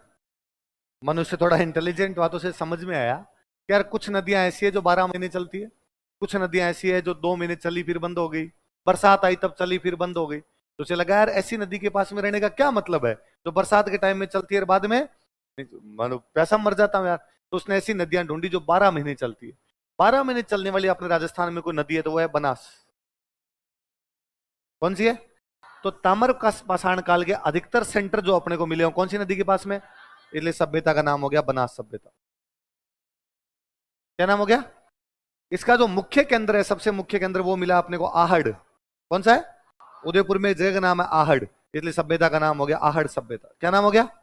तो ताम्र पाषाण काल की सभ्यता क्या कहलाती है? बनास सभ्यता। या बनास सभ्यता क्यों कहते हैं? क्योंकि केंद्र कौन सी नदी किनारे? या तो बनास या उसकी सहायक नदियों के आसपास में स्थित है। प्रमुख केंद्र कौन सा है? इसलिए सभ्यता का नाम क्या हो गया? आहड़। देख लो इस काल के अधिकतर केंद्र, most of sites of this era या most of centres of this era, site या सेंटर कुछ ही लिख लो। इस काल के अधिकतर केंद्र, most of sites of this era, इस काल के अधिकतर केंद्र बनास नदी के किनारे स्थित है, are located near river Banas. Banas या उसका साइग है ना, बनास वाला जो जाड़ है पूरा, बनास ट्राइब जो पूरा बनता है, बनास नदी के किनारे स्थित है, are located near river Banas. अतः इसे बनास सभ्यता कहा जाता है, so it is called as Banas civilisation. अतः इसे बनास सभ्यता कहा जाता है, so it is called as Banas civilisation. अतः इसे बनास सभ्यता कहा जाता है, so it is called as Banas civilisation. अगला लिखो, 2 नंबर लिखो, 2 नंबर कह रहे इसी में नीचे एक लाइन लिखो। आहड़ इस सभ्यता का प्रमुख केंद्र था। Ahar was prominent site of this civilisation. Ahar इस सभ्यता का प्रमुख केंद्र था। Ahar was prominent site of this civilisation. Ahar इस सभ्यता का प्रमुख केंद्र था। Ahar was prominent site of this civilisation. अतः इसे आहड़ सभ्यता भी कहा जाता है, so it is also called as Ahar civilisation. अतः इसे आहड़ सभ्यता भी कहा जाता है, so it is also called as Ahar civilisation. अतः इसे आहड़ सभ्यता भी कहा जाता है, so it is also called as Ahar civilisation. क्या कहा जाता है इसको? आहड़। तो ताम्र पाषाण काल वाली सभ्यता का नाम क्या है? बनास सभ्यता, आहड़ सभ्यता। बनास सभ्यता क्यों कहते हैं? बनास के पास। आहड़ सभ्यता क्यों कहते हैं? प्रमुख केंद्र कौन सा है? तो आप प्रमुख केंद्र पढ़ेंगे, लिख लो केंद्र कौन कौन से हैं। और हम खुद ही कह रहे हैं कि सबसे प्रमुख केंद्र तो कौन सा है, तो लिख लो आहड़।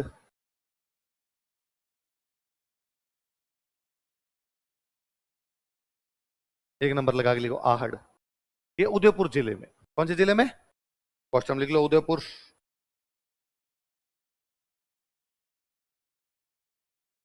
कौन से जिले में? उदयपुर। अब सुनना देखो, यहां बनास के एक सहायक नदी है, उस सहायक नदी का नाम है आयड़। क्या नाम है? या इसी नदी का एक नाम और है बेड़च। क्या नाम है?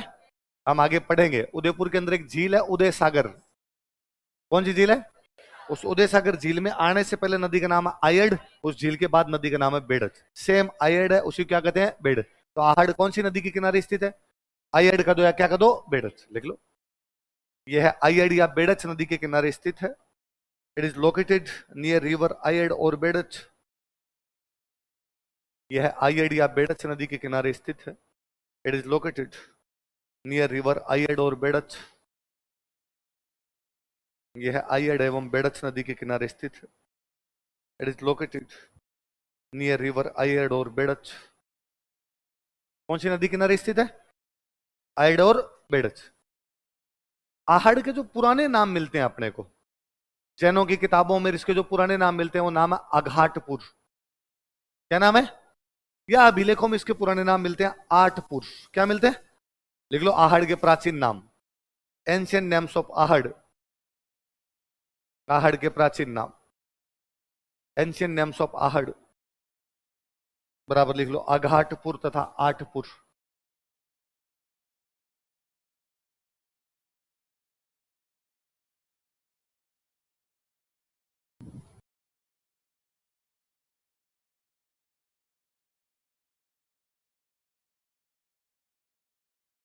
आहड़ के पुराने नाम क्या क्या बताओ देखिए। जैसे मैं अभी बता रहा था कि बागोर में जिस जगह का एक्सकेवेशन किया गया उस जगह का नाम है महासतिया। क्या नाम है? वैसे आहड़ में एग्जैक्टली जिस जगह का एक्सकेवेशन किया गया है उस जगह का नाम है धूलकोट। क्या नाम है? लोकल भाषा में वहां के लोग उस जगह को क्या बोलते हैं? धूलकोट। जहां से सभ्यता मिली उस जगह क्या बोलते हैं? धूलकोट। लिख लो स्थानीय नाम बराबर धूलकोट, लोकल नेम। स्थानीय नाम बराबर धूलकोट, लोकल नेम। आपको पूछे आहड़ के प्राचीन नाम क्या क्या है तो बताओ क्या क्या है? आघाटपुर या आठपुर। उसका स्थानीय नाम क्या क्या है? धूलकोट। अब कोई ना कोई खुदाई करेगा, खुदाई करने वाले लोगों को अपने क्या कहते हैं? उत्खनन करता। लिख लो एक्सकेवेटर्स।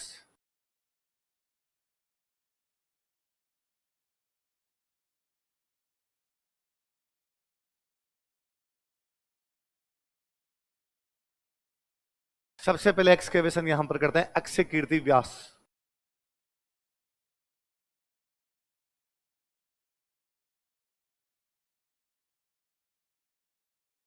कौन करते हैं? अक्षय कीर्ति व्यास। फिर यहां पर एक्सकेवेशन करते हैं रतन चंद्र अग्रवाल, पढ़ा हुआ नाम अब।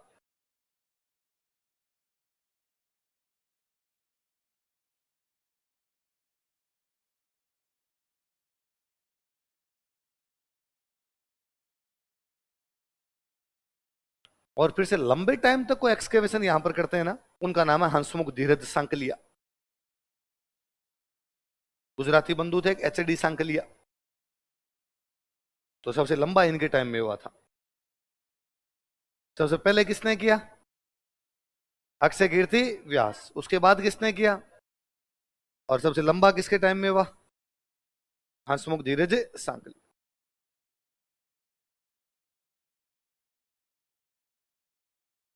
किस किसने किया बताओ देखे? अक्षय कीर्ति व्यास, रतन चंद्र अग्रवाल, हंसमुख धीरज सांकलिया। कहां का उत्खनन कर रहे हैं? आहड़। कहां का कर रहे हैं? आहड़ का। तो अब क्या क्या मिला आपने को? लिखो साक्ष्य, एविडेंसेस।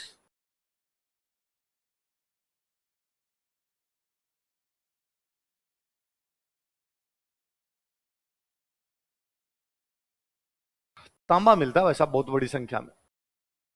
लिखो तांबे की भट्टियां। तांबा गलाने के लिए भट्टी होती, भट्टी समझ गए? Copper furnaces.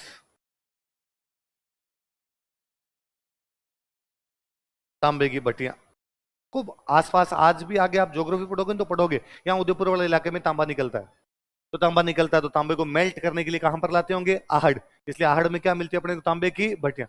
इतना सारा तांबा मिला है, इसलिए आहड़ का नाम ही पड़ गया ताम्रवती नगरी। क्या नाम पड़ गया? तो आहड़ को क्या कहा जाता है? लिख लो, इसी के आगे लिख लो, देश लगा आगे।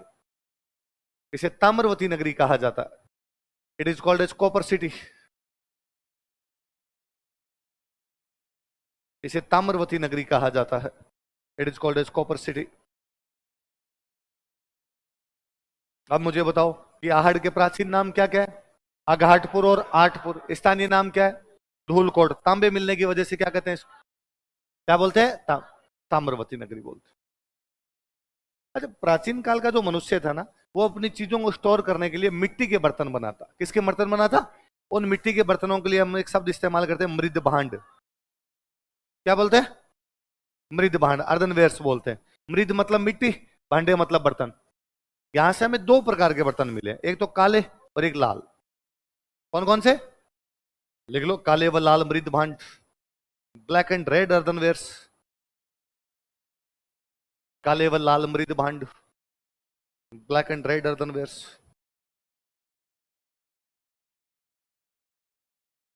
काले व लाल मृद भांड, ब्लैक एंड रेड अर्दनवेयर्स। बड़े बड़े मटके मिले, काले और लाल रंग के। लोकल भाषा में इनको वो लोग, यहाँ के लोग बोलते हैं, या तो इनको कहते हैं गोरे। क्या कहते हैं? या इनको बोलते हैं कोट। क्या बोलते हैं? एक बार क्वेश्चन था, आहड़ से मिले हुए मृद भांड क्या कहलाते हैं? तो क्या कहलाते हैं? लिख लो आगे। इन मृद भांडों को गोरे या कोट कहा जाता है। दीज अर्दनवेयर्स आर नोन एज गोरे और कोट। इन मृद भांडों को गोरे या कोट कहा जाता है। दीज अर्दनवेयर्स आर कॉल्ड एज गोरे और कोट। इन मृद भांडों को गोरे या कोट कहा जाता है। दीज अर्दनवेयर्स आर कॉल्ड एज गोरे और कोट। क्या कहते हैं मृद भांडों को? गोरे या कोट। जैसे ये मेरी शर्ट के अंदर ये लाइनें खींची हुई है ना, अलग अलग चौकड़ी बनाई हुई है इसके अंदर। क्या हो सकता है किसी शर्ट के अंदर फूल पत्तियां बनाई हुई होती, कोई डिजाइन बनाई हुई होती। तो ये बनाने का क्या तरीका है? ये बनाने का तरीका है कि कोई ना कोई ऐसा ठप्पा होना चाहिए जो कपड़े के ऊपर लगाया जाए। एक कोई लाइन खींचने का कुछ ना कुछ जुगाड़ होना चाहिए मेरे पास। यहाँ पर ऐसे ठप्पे मिले हैं कई, जिनसे पता चलता है कि कपड़े को रंगा जाता है और कपड़े पे छपाई की जाती है। क्या क्या की जाती है? रंगाई और छपाई। इसका पता चलता है, इसका मतलब यहाँ कौन सा उद्योग रहा होगा? रंगाई छपाई। लिख लो, रंगाई छपाई उद्योग। तो आहड़ के लोग कौन से उद्योग करते थे? रंगाई छपाई, painting and dyeing industry. Dye करते थे कपड़ों।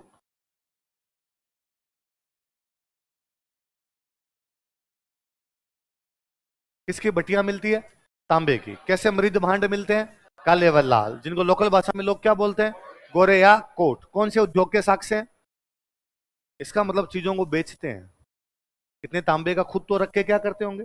इतना रंगाई छपाई खुद तो क्या करते होंगे, बाहर बेचते होंगे। मृद भांड खूब सारे हैं, बाहर जाते होंगे तो चीजों को बेचते हैं।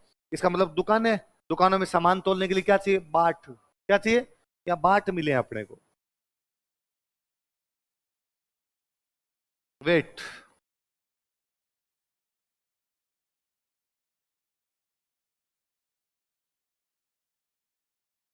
क्या मिले, बाट से ये पता चलता है कि यहाँ दुकानें हैं। दुकानें इसका मतलब यहाँ पे व्यापार होता है। क्या होता है, बाट के आगे लिखो, आहड़ एक व्यापारिक केंद्र था। आहड़ वो जो ट्रेड सेंटर, आहड़ एक व्यापारिक केंद्र था। आहड़ वो जो ट्रेड सेंटर। कोई पूछे भाई बाट क्यों मिल गए वहां पे, बाट कैसे मिले, क्योंकि आहड़ कैसा केंद्र था, एक व्यापारी। ट्रेड करते होंगे वो लोग, ट्रेड किसका करते हैं, तांबे का करते होंगे, मृद भांडों का करते होंगे, कपड़ों का रंगाई छपाई कर रहे थे, उस चीज का कोई ना कोई ट्रेड होता होगा। अब सवाल है कि ट्रेड करते क्या है। तो ट्रेड एक तो ये होता है कि मान लो मैं जयपुर का हूं, तो मैं सामान बनाता हूँ, कहाँ बेचूं, जयपुर में। जयपुर में बेच लूं।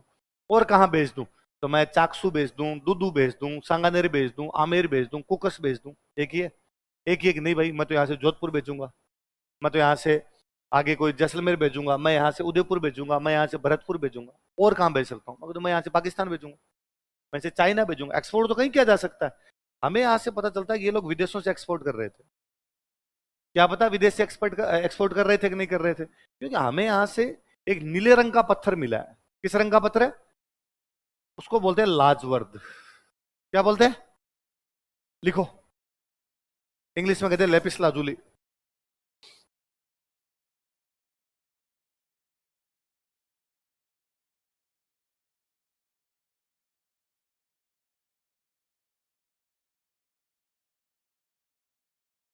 सुनना, बात सुनना मेरी। लाजवर्द क्या होता है, नीले रंग का पत्थर। क्या होता है, ये नीले रंग का पत्थर होता है अफगानिस्तान में। कहां पर होता है, हमारे आहड़ में मिल रहा है। इसका मतलब आहड़ के लोगों से इनका क्या होता है, सॉरी, आहड़ के लोगों से अफगानिस्तान के लोगों का क्या होता है, व्यापार। तो ऐसा हुआ होगा कि अफगानिस्तान वाले अपने यहां से लेके गए होंगे मृद भांड, बदले में दे गए पत्थर। तुम्हें नीला पत्थर रख लो, हमें बदले में क्या दे दो, मृद भांड। तो अफगानिस्तान से क्या लेके आए, लाजवर्द। क्या लेके आए, क्वेश्चन लिखो अफगानिस्तान, लाजवर्द की क्वेश्चन में लिखो अफगानिस्तान। मुझे याद है एक बार आरपीसी ने सवाल पूछा, ऐसी कौन सी वस्तु है जिसके आधार पर आप कह सकते हैं कि आहड़ के लोग विदेशी सभ्यताओं से संपर्क रखते थे। उन्होंने 3-4 ऑप्शन दिए, काले व लाल मृद भांड, पाट, उन्होंने दे दिया आपके तांबे की भट्टियां, और लास्ट में लिख दिया लाजवर्द। तो कौन सी चीज से बता सकते हो, लाजवर्द किस रंग का पत्थर होता है। आपको यह भी लगता होगा सर भाटे, पत्थर, पत्थर क्यों मंगाते थे। पत्थर कई बड़े काम के होते हैं, कीमती पत्थर होते हैं। कैसे पत्थर होते हैं, तो मैंने जैसे लाल रंग का एक पत्थर पहन रखा है, ये मूंगा। कौन सा है, हर कहीं तो मिले ही नहीं, अपने सोने वाली दुकान पे जाके वहां से लो, स्टोन वाली दुकान। एक ये जो और बाटा पहन रखा है ऐसा, इसका नाम है पुखराज। क्या नाम है, ऐसे कभी आप सुनते हो किसी ने लाल पत्थर पहन रखा होता है, आप पूछो क्या है, वो कहता रूबी। क्या है, ऐसे कोई पत्थर होता है नीलम। पंडित जी के पास जाओ, पंडित जी बता देते हैं ये पहन तो तेरा समय अच्छा आएगा, है ना। अच्छा ही रखा है? सस्ते सस्ते ही होंगे, ज्यादा महंगा नहीं है कोई, ये सस्ते हाँ है। कितने घर में भूल भाल गया, पर ये तो कोई 10-15 हजार रुपए का ही था। आ, ये थोड़ा महंगा था, ये मेरे याद नहीं, काफी टाइम पहले लिया हुआ तो याद नहीं। तो वो पापा के साथ में को पंडित जी हैं, वो कई दिन से कह रहे थे कि इसका समय अच्छा आ जाएगा, ये पहना तो इसका समय अच्छा आ जाएगा। मैं कहा समय अच्छा तब आएगा जब मेहनत करेंगे, घर पे बैठ जाएंगे तो किसी का समय अच्छा नहीं आता। पर वही है जी, मानो तो विश्वास है और नहीं मानो तो अंधविश्वास है ना। तो वो घर वालों को यूं था कि नहीं पहनने चाहिए, पहनने चाहिए। अपने लगता है कि अपने बातों में विश्वास नहीं करते, पर घर वालों में तो विश्वास है, तो घर वालों की बात तो कम से कम मान ली जाए। और घर वाले यदि इस बात से राजी होते हैं तो अपने पहन लिया जाए। तो अपना समय अच्छा चले नहीं चले, घर वालों से रिलेशन तो ठीक चलेंगे। घर वालों को ये तो लगेगा कि हमारी बात तो कम से कम मानता है, और पड़े रहेंगे। यदि अपने कह देगा अपने फायदा नहीं है तो अपने घाटा भी नहीं है। और अब यदि कोई थोड़ा बहुत फायदा हो जाता है तो अपने लगता है इनकी वजह से हो रहा है, तो अपना विश्वास जमता, अपने टाइट करते हैं कि निकल ना जाए यही दे रहा है भाई साहब, जो कुछ दे रहा है अपने को। तो ये सिंपल सी बात है। ऐसे नीले रंग का जो पत्थर होता है उसको क्या बोलते हैं, लाजवत। क्या बोलते हैं, मैं इस बार अभी दिवाली पर पिछली पर मैं रूस गया हुआ था, तो वहां एक गुजराती गाइड, मैंने बताई होगी शायद बात, नहीं बताया हो? मैं 2 बार रसिया जाके आया हुआ हूँ। एक बार पहले जब गया था तो सबसे पहले वहां रसिया ही गए थे, तो वहां जो गाइड था हमारा वो रसिया का था, वहीं का बंदा था। एक तो आप पहली बार विदेश जाते हो, वैसे डरे वैसे रहते हो, क्या समझ में है क्या नहीं समझ में है, मुंह फाड़ते हो इधर उधर क्या है ना। फिर वो गाइड ऊपर से रशियन था हमारा, तो अब न उसको अंग्रेजी आए ढंग से ना हमें आए। रसिया अंग्रेजी इंग्लैंड के लोगों को आती है या उन लोगों को आती है जो इंग्लैंड के गुलाम थे, जैसे भारत, जैसे पाकिस्तान, है ना। तो जिन जिन लोगों पे अंग्रेजों का कब्जा था उनको ही अंग्रेजी आती है, इसके अलावा दुनिया में किसी को भी अंग्रेजी, ये रूस फ्रांस जर्मनी इटली यहाँ चले जाओ तो यहाँ अंग्रेजी किसी को आती नहीं। हालांकि मैं जब रूस गया तो मुझे बहुत अच्छा फील हुआ, और मुझे लगा मेरी अंग्रेजी भी अच्छी है, क्योंकि जितनी मेरी को आती है उतनी रूस वालों को तो आती नहीं है। हमारे साथ में जो बाकी 2-3 लोग गए हुए, उनकी शानदार इंग्लिश, वो जन्नाटेदार वैसे इंग्लिश बोले, और वो इंग्लिश बोले रसिया वालों को समझ में नहीं है, फिर मैं उनको समझाऊं और मेरे वाले उनको समझ में आ जाए। हाँ अपने लगा यार ये बड़ा मामला सही है।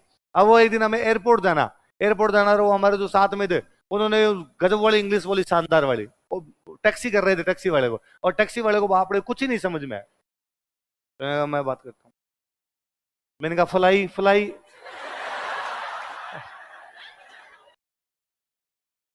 इंडिया इंडिया इंडिया, फ्लाई, उसने ओके एयरपोर्ट में, एयरपोर्ट एयरपोर्ट। देखो, भाव समझाने के लिए भाषा की आवश्यकता नहीं, वैसा भाव आते हैं अपने को, अगले बंदे को समझ में आ गया, अपने को हाउ मच, पूरा क्यों पूछे अपने, हाउ मच, अगले इनका 100 रूबल, नो 100, 80 ओके 90 ले पकड़ 90, और 90 में चल लेंगे तेरे साथ में। तो पहली बार गए तो वहां कुछ पल्ले ही नहीं पड़ा यार, क्या चल रहा है और उनका क्या नहीं चल रहा है। इस बार हम वापस 2-3 साल बाद, पिछले साल जब मैं वापस गया, तो इस बार वहां जो गाइड मिले वो गुजराती भैया मिल गए, लोकल। अपने अपने इंडियंस खूब सारे रहते हैं, बाहर सारे देशों में रहते हैं, भाई अपने देश में कमाने के साधन ज्यादा है नहीं, तो कमाई के लिए कहीं ना कहीं तो जाओ, तो अपने वाले लोग जाते भी बाहर खूब सारे, हर देश में जाओगे अपने वाले लोग मिल जाएंगे आपको। तो वहां पर वो एक गुजराती भैया मिल गए, वो हमारे गाइड। अब वो गुजराती थे, हिंदी बोल रहे थे, हमें लगा ठीक है, अपने हर, अब क्या, जब बंदा आपकी भाषा बोल रहा था आप उससे कुछ भी पूछ सकते हो, ऐसा क्यों है? अंग्रेजी में पूछने के लिए पहले तो सेंटेंस बनाना पड़ता है।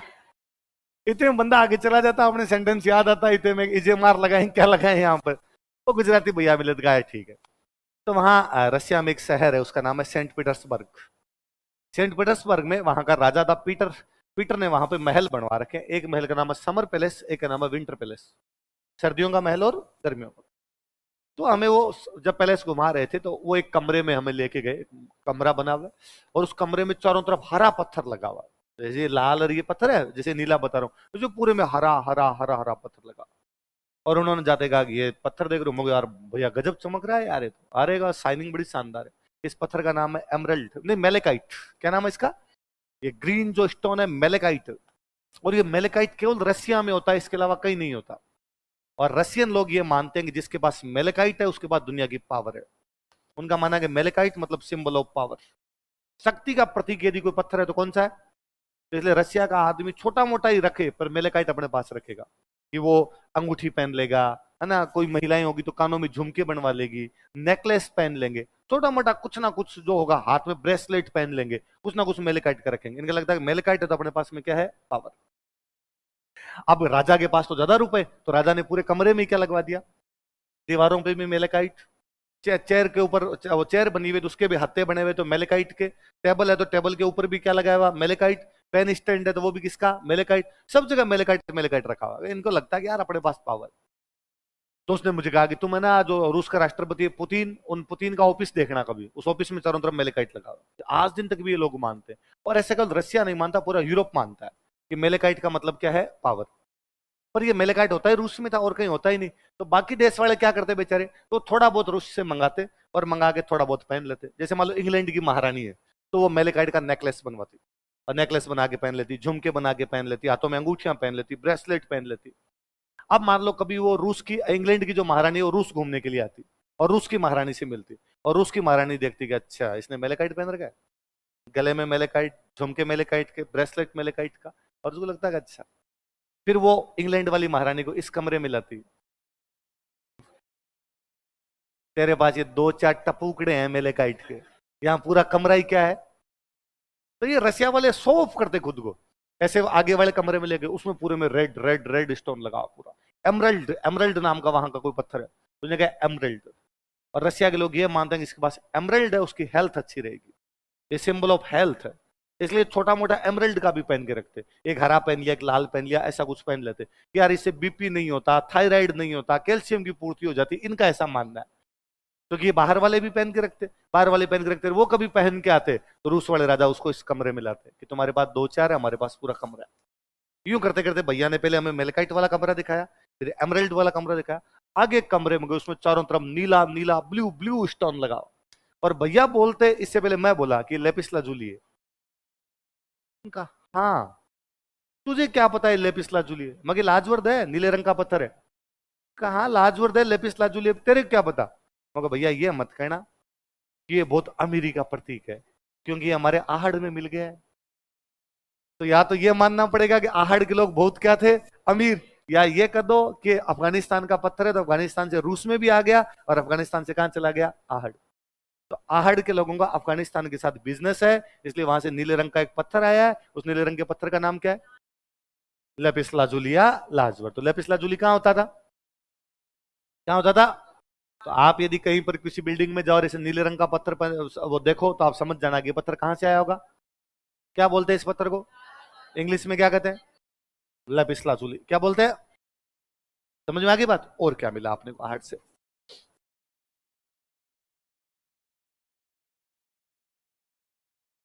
एक पानी का बर्तन मिला है जिसमें हत्थे नहीं है, देखो बिना हत्थे का जल पात्र, विदाउट हैंडल वाटर पोट, बिना हत्थे का जल पात्र, without handle water pot,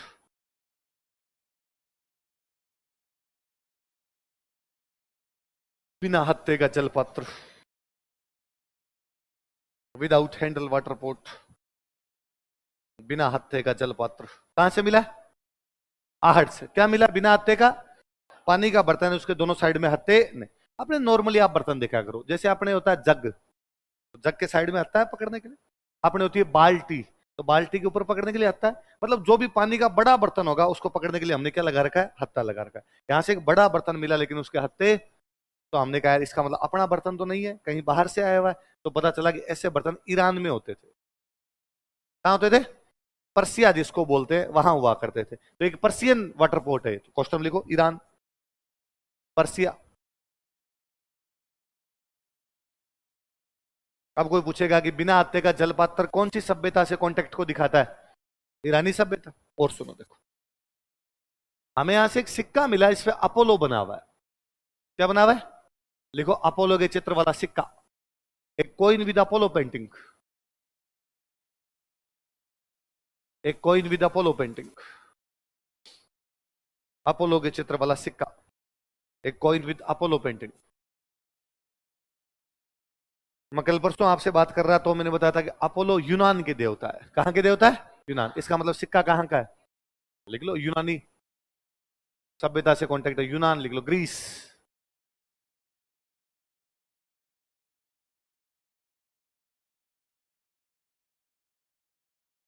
Ahar से नीले रंग के लाजवंत पत्थर का मिलना कौन सी सभ्यता से कॉन्टेक्ट है, आहड़ से बिना हत्थे के जलपत्र का मिलना क्या है, आहड़ से अपोलो के चित्र वाले सिक्के का मिलना।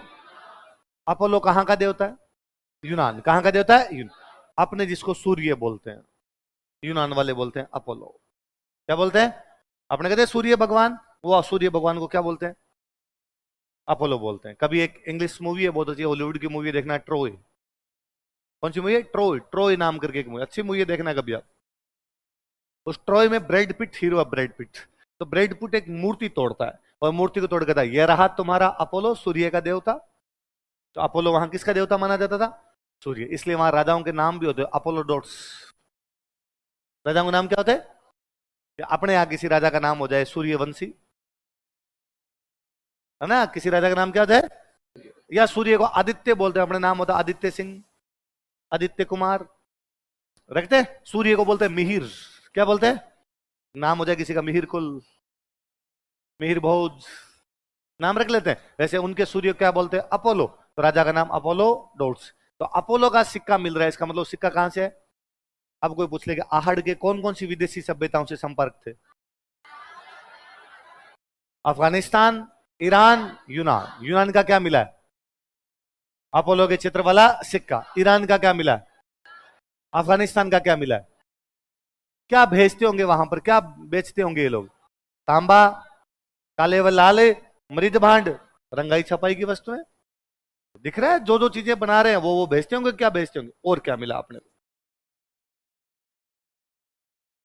वही एक लाश मिलती, कितनी होगी, 7 होगी क्या, 8 होगी, 7 होगी, 7। एक डेड बॉडी मिली है, डेड बॉडी के साथ मिले आभूषण, क्या मिले, लिखो शव के साथ आभूषण, ऑर्नामेंट्स विद डेड बॉडी। जैसे बागोर में तो शव के साथ क्या मिले, खाद्य सामग्री और बर्तन, यहां क्या मिले, आभूषण, शव के साथ आभूषण, ऑर्नामेंट्स विद डेड बॉडी।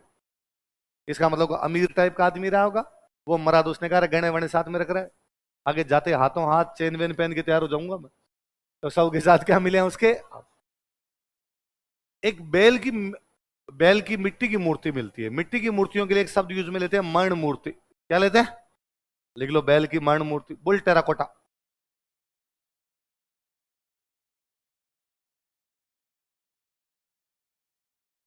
बैल की मर्ण मूर्ति, बुल टेराकोटा, बैल की मर्ण मूर्ति। अच्छा, ये बैल की मर्ण मूर्तियां बनास के आसपास का जितना इलाका उन सब जगह से मिली है, इसलिए, और एक जैसा बेल है, सेम बेल बनाया हुआ है, इसलिए नाम पड़ गया बनास का बेल। क्या नाम पड़ गया, देखो इसे बनास का बेल कहा जाता है, it is called as Banasian bull, इसे बनास का बेल कहा जाता है, it is called as Banasian bull.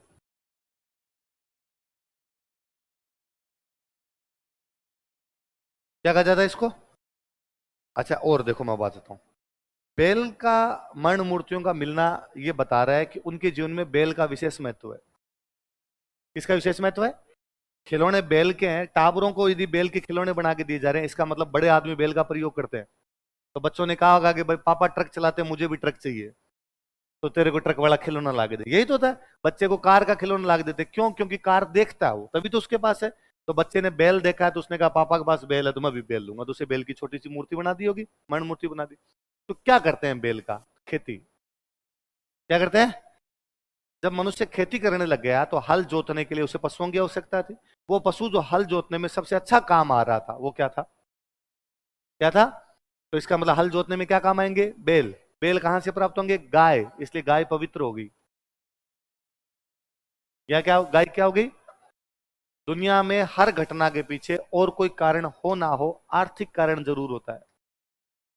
कौन सा कारण होता है, कि गाय पवित्र है। क्यों पवित्र है गाय, क्योंकि गाय से क्या मिलेंगे, बैल। बैल किस में काम आएंगे, खेत, अपना सपना, पैसा। भाई साहब हर चीज के पीछे पैसा है।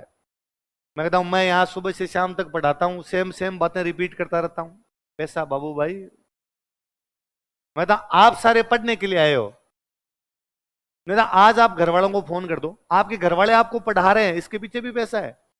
आप घर वालों को फोन करो और घर वालों को फोन करके कहो कि पापा पढ़ाई में मजा आ रहा है, बहुत शानदार पढ़ाई कर रहा हूँ, ज्ञान प्राप्त करूंगा, खूब सारा ज्ञान प्राप्त करूंगा, नौकरी नहीं करूंगा। एग्जाम एग्जाम नहीं देना आपने, क्या जिंदगी का उद्देश्य एग्जाम देना है, जिंदगी का उद्देश्य ज्ञान प्राप्त करना है। मैं ज्ञान प्राप्त कर रहा हूं, मतलब आपके पापा कल आके आपको उल्टा लटका के नीचे बास्ते लगाएंगे कि ताप दिया जाए इसको, ताकि दिमाग झड़े इसका थोड़ा बहुत। क्योंकि आपके पापा ने आपको किस लिए भेजा है कि नौकरी लगने के बाद क्या कमा के दोगे।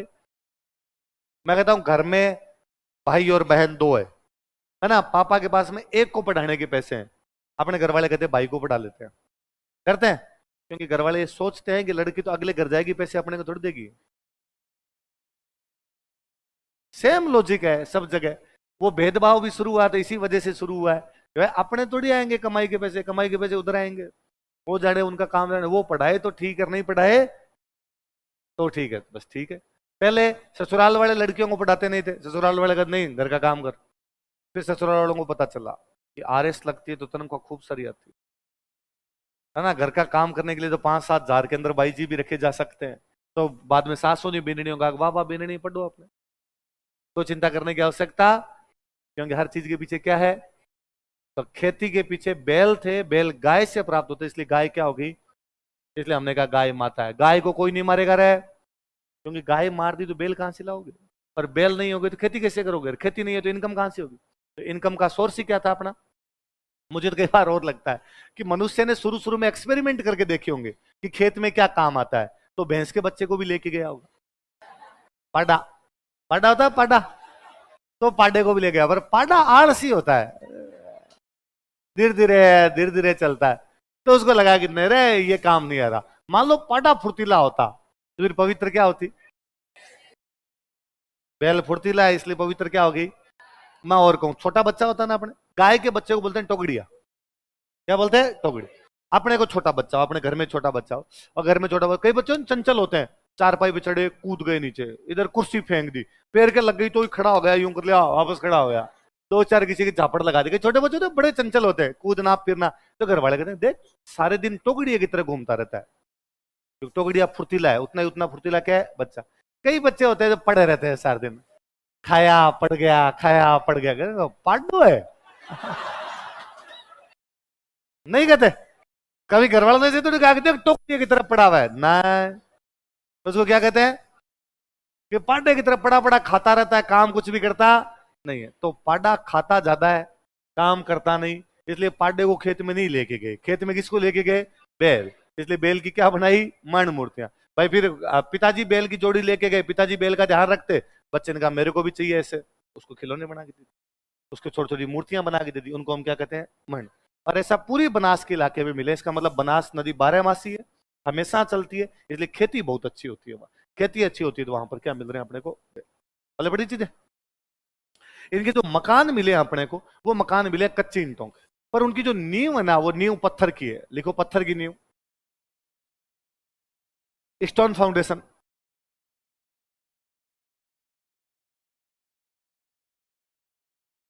पत्थर की नींव, स्टोन फाउंडेशन। कोई पूछे कि नींव कैसे बनाई जाती थी, कैसे बनाई जाती थी, पत्थर। मकान कच्ची ईंटों के, लिखो कच्ची ईंटें। नींव नींव पत्थर की है, बाकी ईंटें ऊपर कच्ची है, रो ब्रिक्स, कच्ची ईंटें, कच्ची ईंटें रो ब्रिक्स। पर इनको एक बात बताती कि यार ईंट यदि एकदम कच्ची होगी, मिट्टी की ईंट बना ली, तो पानी वानी बरसेगा कभी तो भुरभुरा के गिर जाएगी। इसलिए वो जो मिट्टी जिसकी ईंट बनाते, उसमें एक बजरी जैसी चीज मिला, बजरी होती है बजरी, थोड़ा मोटी एक मिट्टी आती है, वो मिलाते ताकि मिक्स हो जाएगी, थोड़ी ठीक पक्की बन जाएगी। उसको बोलते क्वार्ट्ज। क्या बोलते, लिखो क्वार्ट्ज।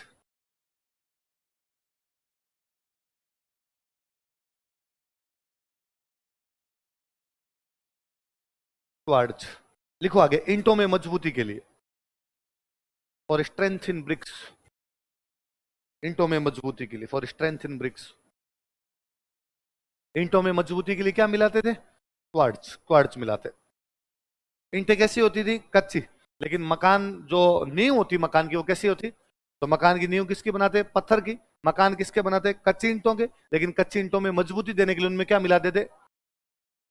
अब जो मकान मिले तो हमें एक ही जगह से 6 चूल्हे मिलते हैं। कितने चूल्हे मिलते हैं, लिखो 6 स्टोव, 6 चूल्हे। मकान बना रहे, इसका मतलब लोग रहते हैं, लोग रहते हैं, तो हमें एक ही जगह से कितने चूल्हे मिलते हैं, 6 चूल्हे। एक ही जगह से 6 चूल्हे मिलना दो तरफ इशारा करता है। एक तो यह कि ज्वाइंट फैमिली है, कौन सी है, घर में 50 एक आदमी रहते होंगे, तो बाद में कहा गया कि भाई एक चूल्हे पे रोटी बन जाएगी, रिते में एक पे दाल बन जाएगी, एक पे दूध गर्म कर लो और एक पे पानी गर्म कर लो, ऐसा कुछ व्यवस्था रहेगी। या ये भी हो सकता हो भंडारा करते हो, सारे गांव वाले महीने में एक जगह खाएंगे एक बार, या सारे गांव वाले साल में एक बार मेले में आएंगे और मेले में एक जगह खाना खाएंगे। अब सारे लोग आते होंगे तो एक जगह कैसे होता होगा। या यह भी हो सकता है कि जो व्यापार करते हैं तो कोई उनका ढाबा रहा हो, कि व्यापारी जब आते हैं तो एक जगह बैठ के खाते होंगे व्यापारी, इसलिए कोई ढाबा टाइप का होता होगा। तो दो तरफ इशारा है, या तो ज्वाइंट फैमिली है, या तो क्या है, या सामूहिक भोजन करते हैं। लिखो संयुक्त परिवार या सामूहिक भोजन की जानकारी मिलती है। It provides information about joint family और कलेक्टिव फीस्ट। संयुक्त परिवार या सामूहिक भोजन की जानकारी मिलती है। It provides information about joint family और कलेक्टिव फीस्ट। संयुक्त परिवार या सामूहिक भोजन की जानकारी मिलती है। या तो जॉइंट फैमिली है या क्या है, सामूहिक भोजन। एक जगह बैठ के भोजन करते होंगे जी, कोई फंक्शन पे करते होंगे, व्यापारी करते होंगे, जो कुछ भी है, पर ऐसा कुछ है तभी इतने सारे चूल्हे बनाने की आवश्यकता पड़ी। एक जगह से कितने चूल्हे मिलते हैं? 6 चूल्हे। किस तरफ इशारा करते हैं? या तो संयुक्त परिवार है या क्या है, सामूहिक। आप में से कितने लोग संयुक्त परिवार के समर्थक हैं? क्या बात करते हो सारे? तो फिर आरएस की तैयारी क्यों कर रहे हो? क्योंकि आपकी पोस्टिंग होगी डूंगरपुर, पापा मम्मी रहेंगे जहां के आप हो वहां, छोटा भाई और नौकरी लगा तो उसकी पोस्टिंग होगी जैसलमेर। एक जगह नहीं रह पाओगे। फिर तैयारी छोड़ो, घर जाओ, घर पे रहो, मम पापा के साथ रहो। और मम पापा को जाको कि चूंकि हम संयुक्त परिवार में रहना चाहते हैं, इसलिए हम ऐसी टुच्ची नौकरी को लात मारते हैं। हमें ऐसी नौकरियां नहीं चाहिए जो हमें घर वालों से, घर वाले लात मार देंगे कि फर्जी बातें मत कर। संयुक्त परिवार इसलिए होते थे क्योंकि पहले हम खेती करते थे। क्या करते थे? खेती के लिए संयुक्त परिवार जरूरी होते हैं। क्योंकि यदि परिवार छोटे होंगे तो खेत छोटे हो जाएंगे, और यदि खेत छोटे होंगे तो इनकम कम होगी। खेत में इनकम तभी ज्यादा होगी जब खेत क्या होंगे, क्योंकि किसान यदि बड़ी जमीन रखेगा तो खर्चा कर सकता है, उसके अंदर ज्यादा खर्चा। जब जमीन छोटी होगी, इनकम कम होगी, तो उसके अंदर खर्चा भी कम कर पाए, तो उतनी उपज अपने पास होगी नहीं। फिर जब परिवार बड़ा होगा तो लोग ज्यादा होंगे, खेत में काम इजी हो जाएगा। हमें बाहर से मजदूर बुलाने की कोई भी आवश्यकता, घर घर वाले गए, जाके फसल काट ली। इतने घर के अंदर सदस्य होते थे। जब से हमारी इकोनॉमी एग्रीकल्चर से सर्विस पे आई है, जॉइंट फैमिली खत्म हो गई। हर चीज के पीछे आर्थिक कारण है। अब केवल राजी होने की बात है, सामूहिक परिवार अब है ही नहीं, क्योंकि अब जरूरत ही नहीं है, क्योंकि अब खेती है ही नहीं। अब जॉइंट फैमिली का मतलब ले दे के इतना सा बचा है कि साल में कभी एक बार शादी ब्याह में इकट्ठे हो जाओ तो एक जगह रह जाओ। या जॉइंट फैमिली का मतलब इतना सा बचा है ज्यादातर में कि खेत का अभी तक हमने बंटवारा नहीं किया है, अभी तक दादाजी के नाम है, बाकी सब अपनी अपनी रोटियां बना रहे हैं। फिर हर चीज के पीछे लॉजिक है। यूं नहीं है कि पहले संयुक्त परिवार थे तब अच्छे लोग थे, अब संयुक्त परिवार थे अच्छे लोग नहीं है। परिस्थितियां बदली है। पहले परिस्थितियां अलग प्रकार की थी। पहले घर में कमरे ही 3 थे, तो सोना वहीं पड़ेगा। तो एक कमरे में नीचे बिस्तर लगा के 10 टावर सो जाते हैं। अब मैं आपको कहता हूं, आप एक कमरे के अंदर यूं 10 लोग सो जाओ तो एक साथ, आपको कि मेरे मोबाइल में वो देख लेगा, तो फिर आप चैटिंग कैसे करोगे? नहीं रह सकते ना, प्राइवेसी चाहिए ना, कमरे चाहिए ना सबको। खत्म बात, टेक्नोलॉजी आई। पहले था, पहले 9 बजे घर वाले सो जाया करते। किसी गांव के अंदर आज भी आप तो 9 बजे के आसपास तोपा मिले, पूरा गांव 7 बजे रोटी खा लेते हैं। काम तो है नहीं कुछ, लाइट वाइट होती नहीं थी, तो वह ठीक है, फटाफट रोटी खाओ, सूर्य की रोशनी में जितनी देर खाया जाए उतने में खाओ, चिमनी विमनी भी ना जलानी पड़े, और बाद में सो जाओ। अब आपको कोई आज कह दे कि भाई 9 बजे सोना, तो आपको लगता नहीं सर ये तो अभी तो टाइम शुरू हुआ है ना।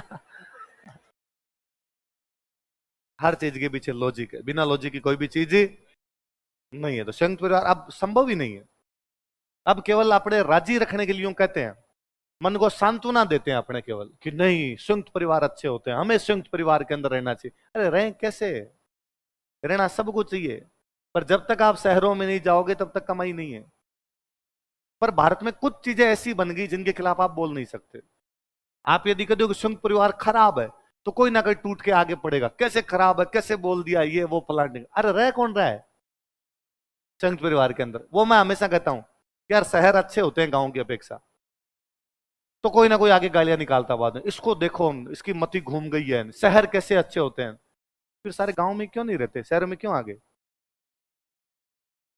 क्यों नौकरी करनी है? फिर गांव रह जाए, खेती की जाए। मैं कहता हूं आप मम्मी पापा को कह के देख लो कि मैं गांव में मेरा जीवन यापन करूंगा। शहर बहुत खराब हो चुके हैं, और दूषित हवा लेने का मेरा मन नहीं करता।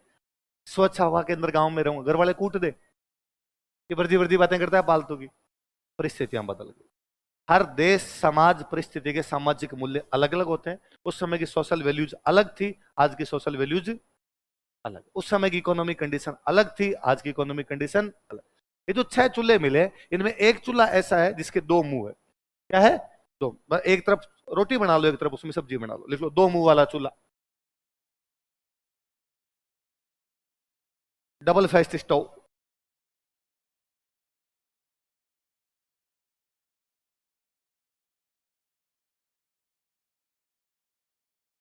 दो मुंह वाला चूल्हा, डबल फेस्ट स्टोव। मसाले कूटने के लिए पास में रखा हुआ सिलबट्टा, लिख लो सिलबट्टा। सिलबट्टा समझ गए? मसाले कूटते होंगे, सिलबट्टा। 3 प्रकार के अनाज मिलते हैं इनके पास। गेहूं खाते थे लोग, चावल खाते थे, जवार खाते थे। क्या खाते हैं बताओ देखे? गेहूं, चावल और जवार। कौन कौन से अनाज खाया करते थे आहड़ के लोग? गेहूं, चावल और। अब कोई पूछे कि इनमें से कौन सी एक फसल आहड़ के लोग नहीं खाते थे? गेहूं, चावल, जवार, बाजरा। कल पढ़ेंगे बाकी।